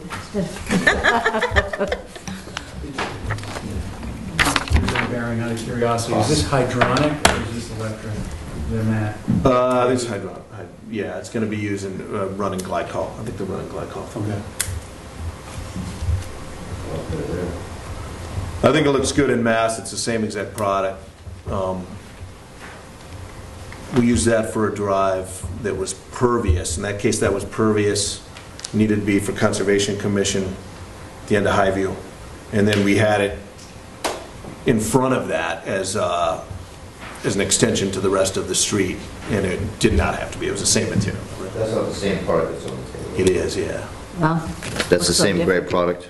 Should be, yeah. Should be same shale gray. Unless it was the Champlain, it could have been what they call Champlain gray, but usually that has a little bit of beige in it that I didn't think necessarily was the best, because I think that beige can tend to... Kind of browny. Yeah, and when it starts looking like that, then it looks like it's trying to be something that These it also shouldn't be. fade out. They're, according to the manufacturer, They go they're subtle. color lock and all this other nonsense. They don't. They fade out. They get more They subtle. get subtle. Yeah, they get subtle. They get a little less blending. I actually like how that one turned out. And if I'm looking at that or asphalt, I think it looks... Oh, that's the same as that one. Yeah, one was a slightly different view. Yeah, that was a slightly different view.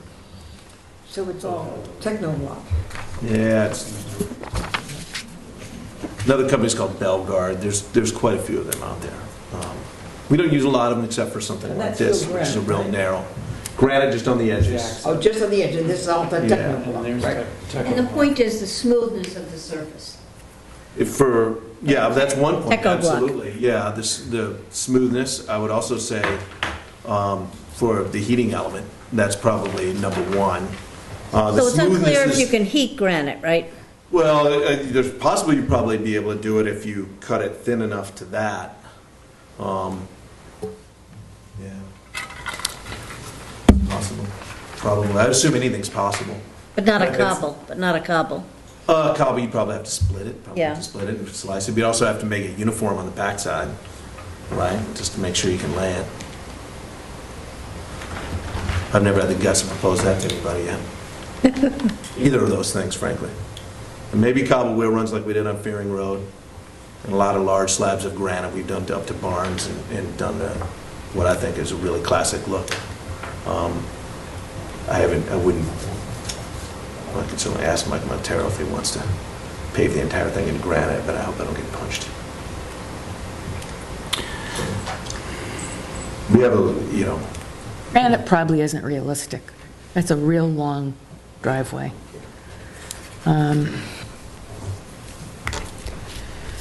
It's also going to be a lot of little blocks going all the way up. The little blocks are not easy to walk on either, because we tried it. We had 6 people out and tried different kinds of blocks and different pavers and things to see about how easy. Of course, they're not going to do much walking on it. They're going to have cars on it. But the little blocks are difficult to walk on. Just seems extremely busy for a house that's... If it was all cobbles, Elderly. would it be extremely busy? Yes, it looked like Nantucket. If it was all brick. A little contemporary, I don't know. It's a tough call because it looks a little contemporary, new, you know? And I don't know what to suggest for the driveway. Skip it and get a good snow blower, I don't know. So, I'm not familiar with the heating part of it. so Sean, there's some unanswered questions here regarding this product, the thickness. Is it heatable? Would this work? Would Mike even consider it? We don't know. What we can do is we can, I think we can take a vote on the whole project if you want, but I think this part of it, I think there's a little bit of controversy with it, with the driveway piece. I didn't hear a lot of questions on the sidewalk, the front walk. I think that, and, if you wanted to line the driveway, I feel like there's probably not a whole lot of questions regarding that. But we could come back and meet again if you wanted to with some of the answers to those questions. We can vote on the whole thing. I'm just a little concerned about what the commission might vote if the whole thing is packaged together. We can maybe just do the front walk today if you want to do the front walk. It's your call. How would you like us to progress? Well, I might have a question as to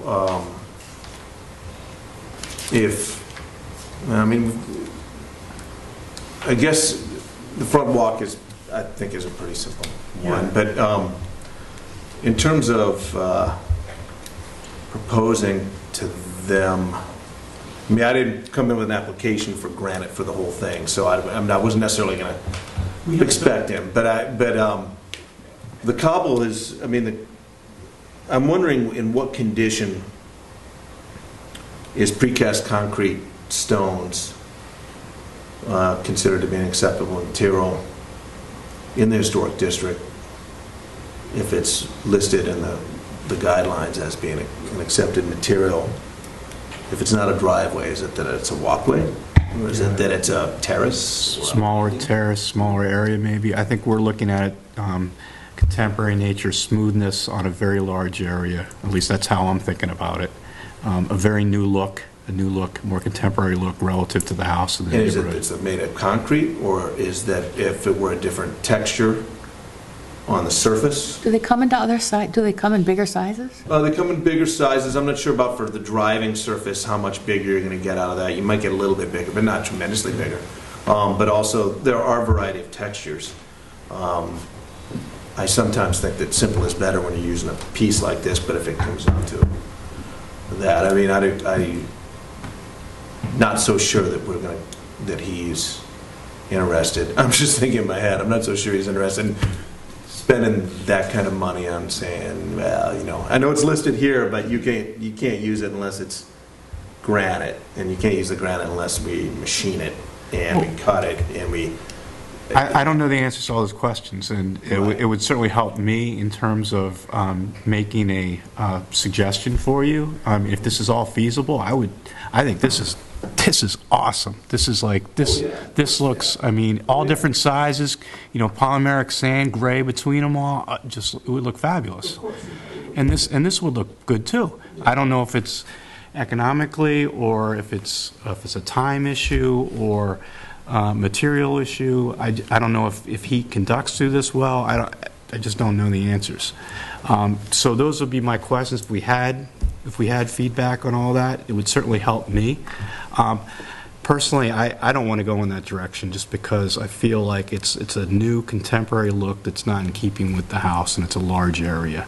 It's a lot of very similar blocks that are just kind of lined together, man-made, with a smooth surface. It just doesn't. I don't think it's in keeping with the house. But this, something that's, you know, I would be interested in.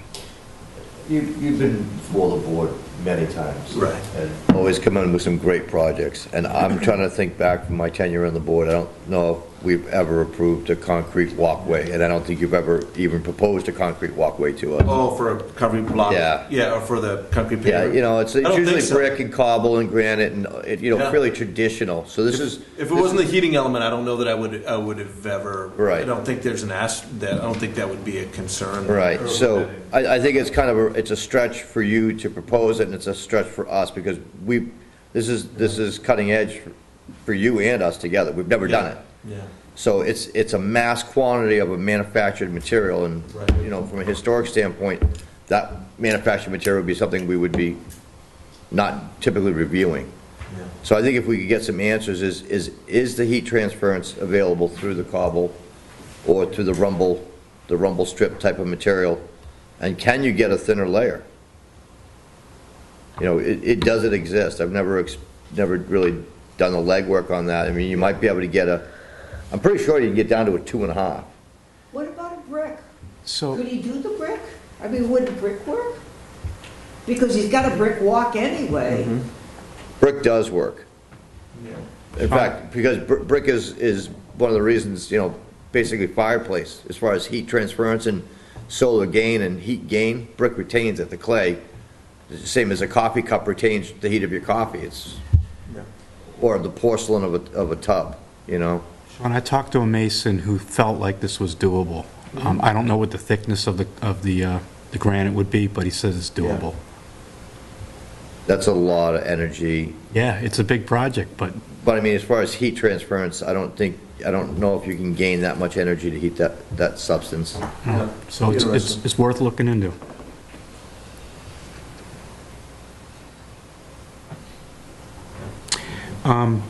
Can we move forward with the walkway? Yeah, I think that makes sense, right? Let's do that at least for you tonight. If people are amenable to that, comfortable with that. Okay. Would somebody like to make a motion for a? Excuse me. That's a good point. Marty, could you be the fifth voting member on this? Sure. Great. Let's move forward, if we may, with a certificate of appropriateness for 24 Middle Street. Would somebody like to do that? I will if you want. Thanks, Lois. This is for the walkway only. Just the walkway. I'd like to make a motion for a certificate of appropriateness for 24 Middle Street to renovate an existing main landing and walkway at the front of the house using existing brick materials and adding a salvaged antique granite block.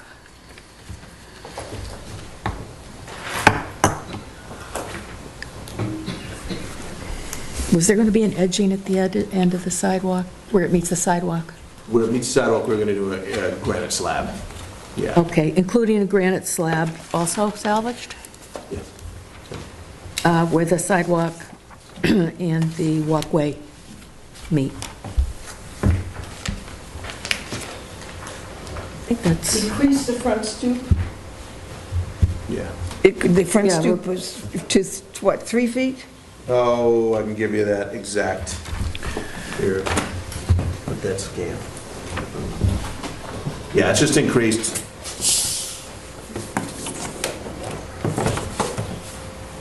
Almost forgotten how much of it. Yeah, the intent is for that to be 4 foot in depth. Okay, the stoop to be 4 feet in depth. And the steps are full depth antique granite.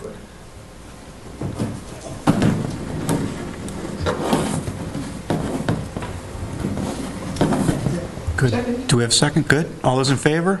Aye. Opposed?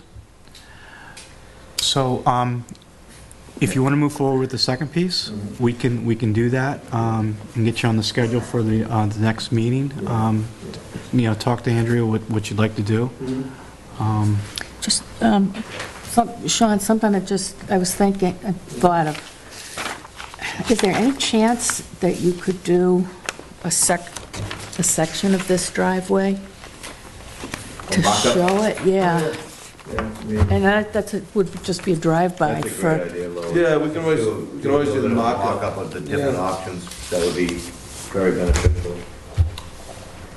There's a lot of foot traffic in that part of town, too, so it's not going to, it may not just be people driving by, there's lots of people walking by. If we did a mock-up, you're still talking about a mock-up including some combination thereof, and if there are other... Well, certainly what you would plan. From my background, I was a geologist, so, I like rock. And the granite next to the pavers bothers me because one's real and I know one isn't. Now that doesn't, Same thing with granite and asphalt, right? It is. I mean, I guess it's tar and other oils. But these little pavers have little rounded corners. And when I see them, the little rounded corners, where the block has got a square corner, and somehow it's the rounded corner on those little ones that bug me. I don't know why, but it looks very artificial because they're repetitive. It's the same block over and over again. Well, it's not natural. Nothing in nature is equal anywhere. No two snowflakes are alike, no two stones are alike, but every one of those concrete blocks is the exact same as the next one. So it's not natural. It's not a natural look, and it's trying to go into a natural environment. And you just, but the granite has a tendency to cut itself on square corners. Absolutely. And so that's where you get that different look, where this little one, and I never thought about a bigger paver, which was kind of the way I was thinking. But if the cars don't deal well with the bigger paver, Yeah, if you get too much flexion in it. that flexes and stuff, where a terrace would look better. But this, seeing when we looked at all these things, all those little round corners really, they kind of added up. There can be a different paver, certainly, but if it's the mass of the area that you're talking about, right? And when I report back to my clients, I have to say, yeah, I know it says it's approved, but it's not really approved. Red brick is It's not total. approved for you. It's approved in the guidelines, but it's not approved for this application. A water-struck brick is totally out. No, not necessarily. Not necessarily. Yeah. What was the driveway over Yeah, I'll inquire about that too. What's next that? to the church? That was an existing, they were big concrete. Yeah, it was just poured concrete is what that is. Didn't he do a lot of repair work over there? That was a replacement, too. No? And replaced a lot. That ages over time too. Hey, concrete will age over time. Yeah, it'll be okay over time. It'll fade out and be all right. But in terms of this, I'll see if I can get some information on what are the materials. I'd be real interested. See where it can go. I don't know that we'll be seeing a full cobble. You could be paver. the first. I don't know that we'll be doing that. I don't think so. They just built the carriage house. I don't think they're going to be doing that. The first. I'm the last guy in. You forget, I'm always the last guy. The first on Middle Street. Now. Yeah. All right. All right. Thank you. Thank you. Thanks, John. Appreciate it. All right. Any other business matters, Andrea, that we have to discuss tonight? Okay. So, Well, the only thing is that I will be sending out a piece on additions, and I'd gotten some feedback from Chuck, which I'm going to incorporate into it. And so, if you could read it before, I'll send it out, read it, and then if you're okay with it, we can vote on it at the next meeting, so then I can add it to our guidelines and put it as a separate I didn't thing. know what additions. Oh, I'm sorry. I'm very confused. Sorry, our additions to So our historic guidelines. homes. And also, there's a piece on garages.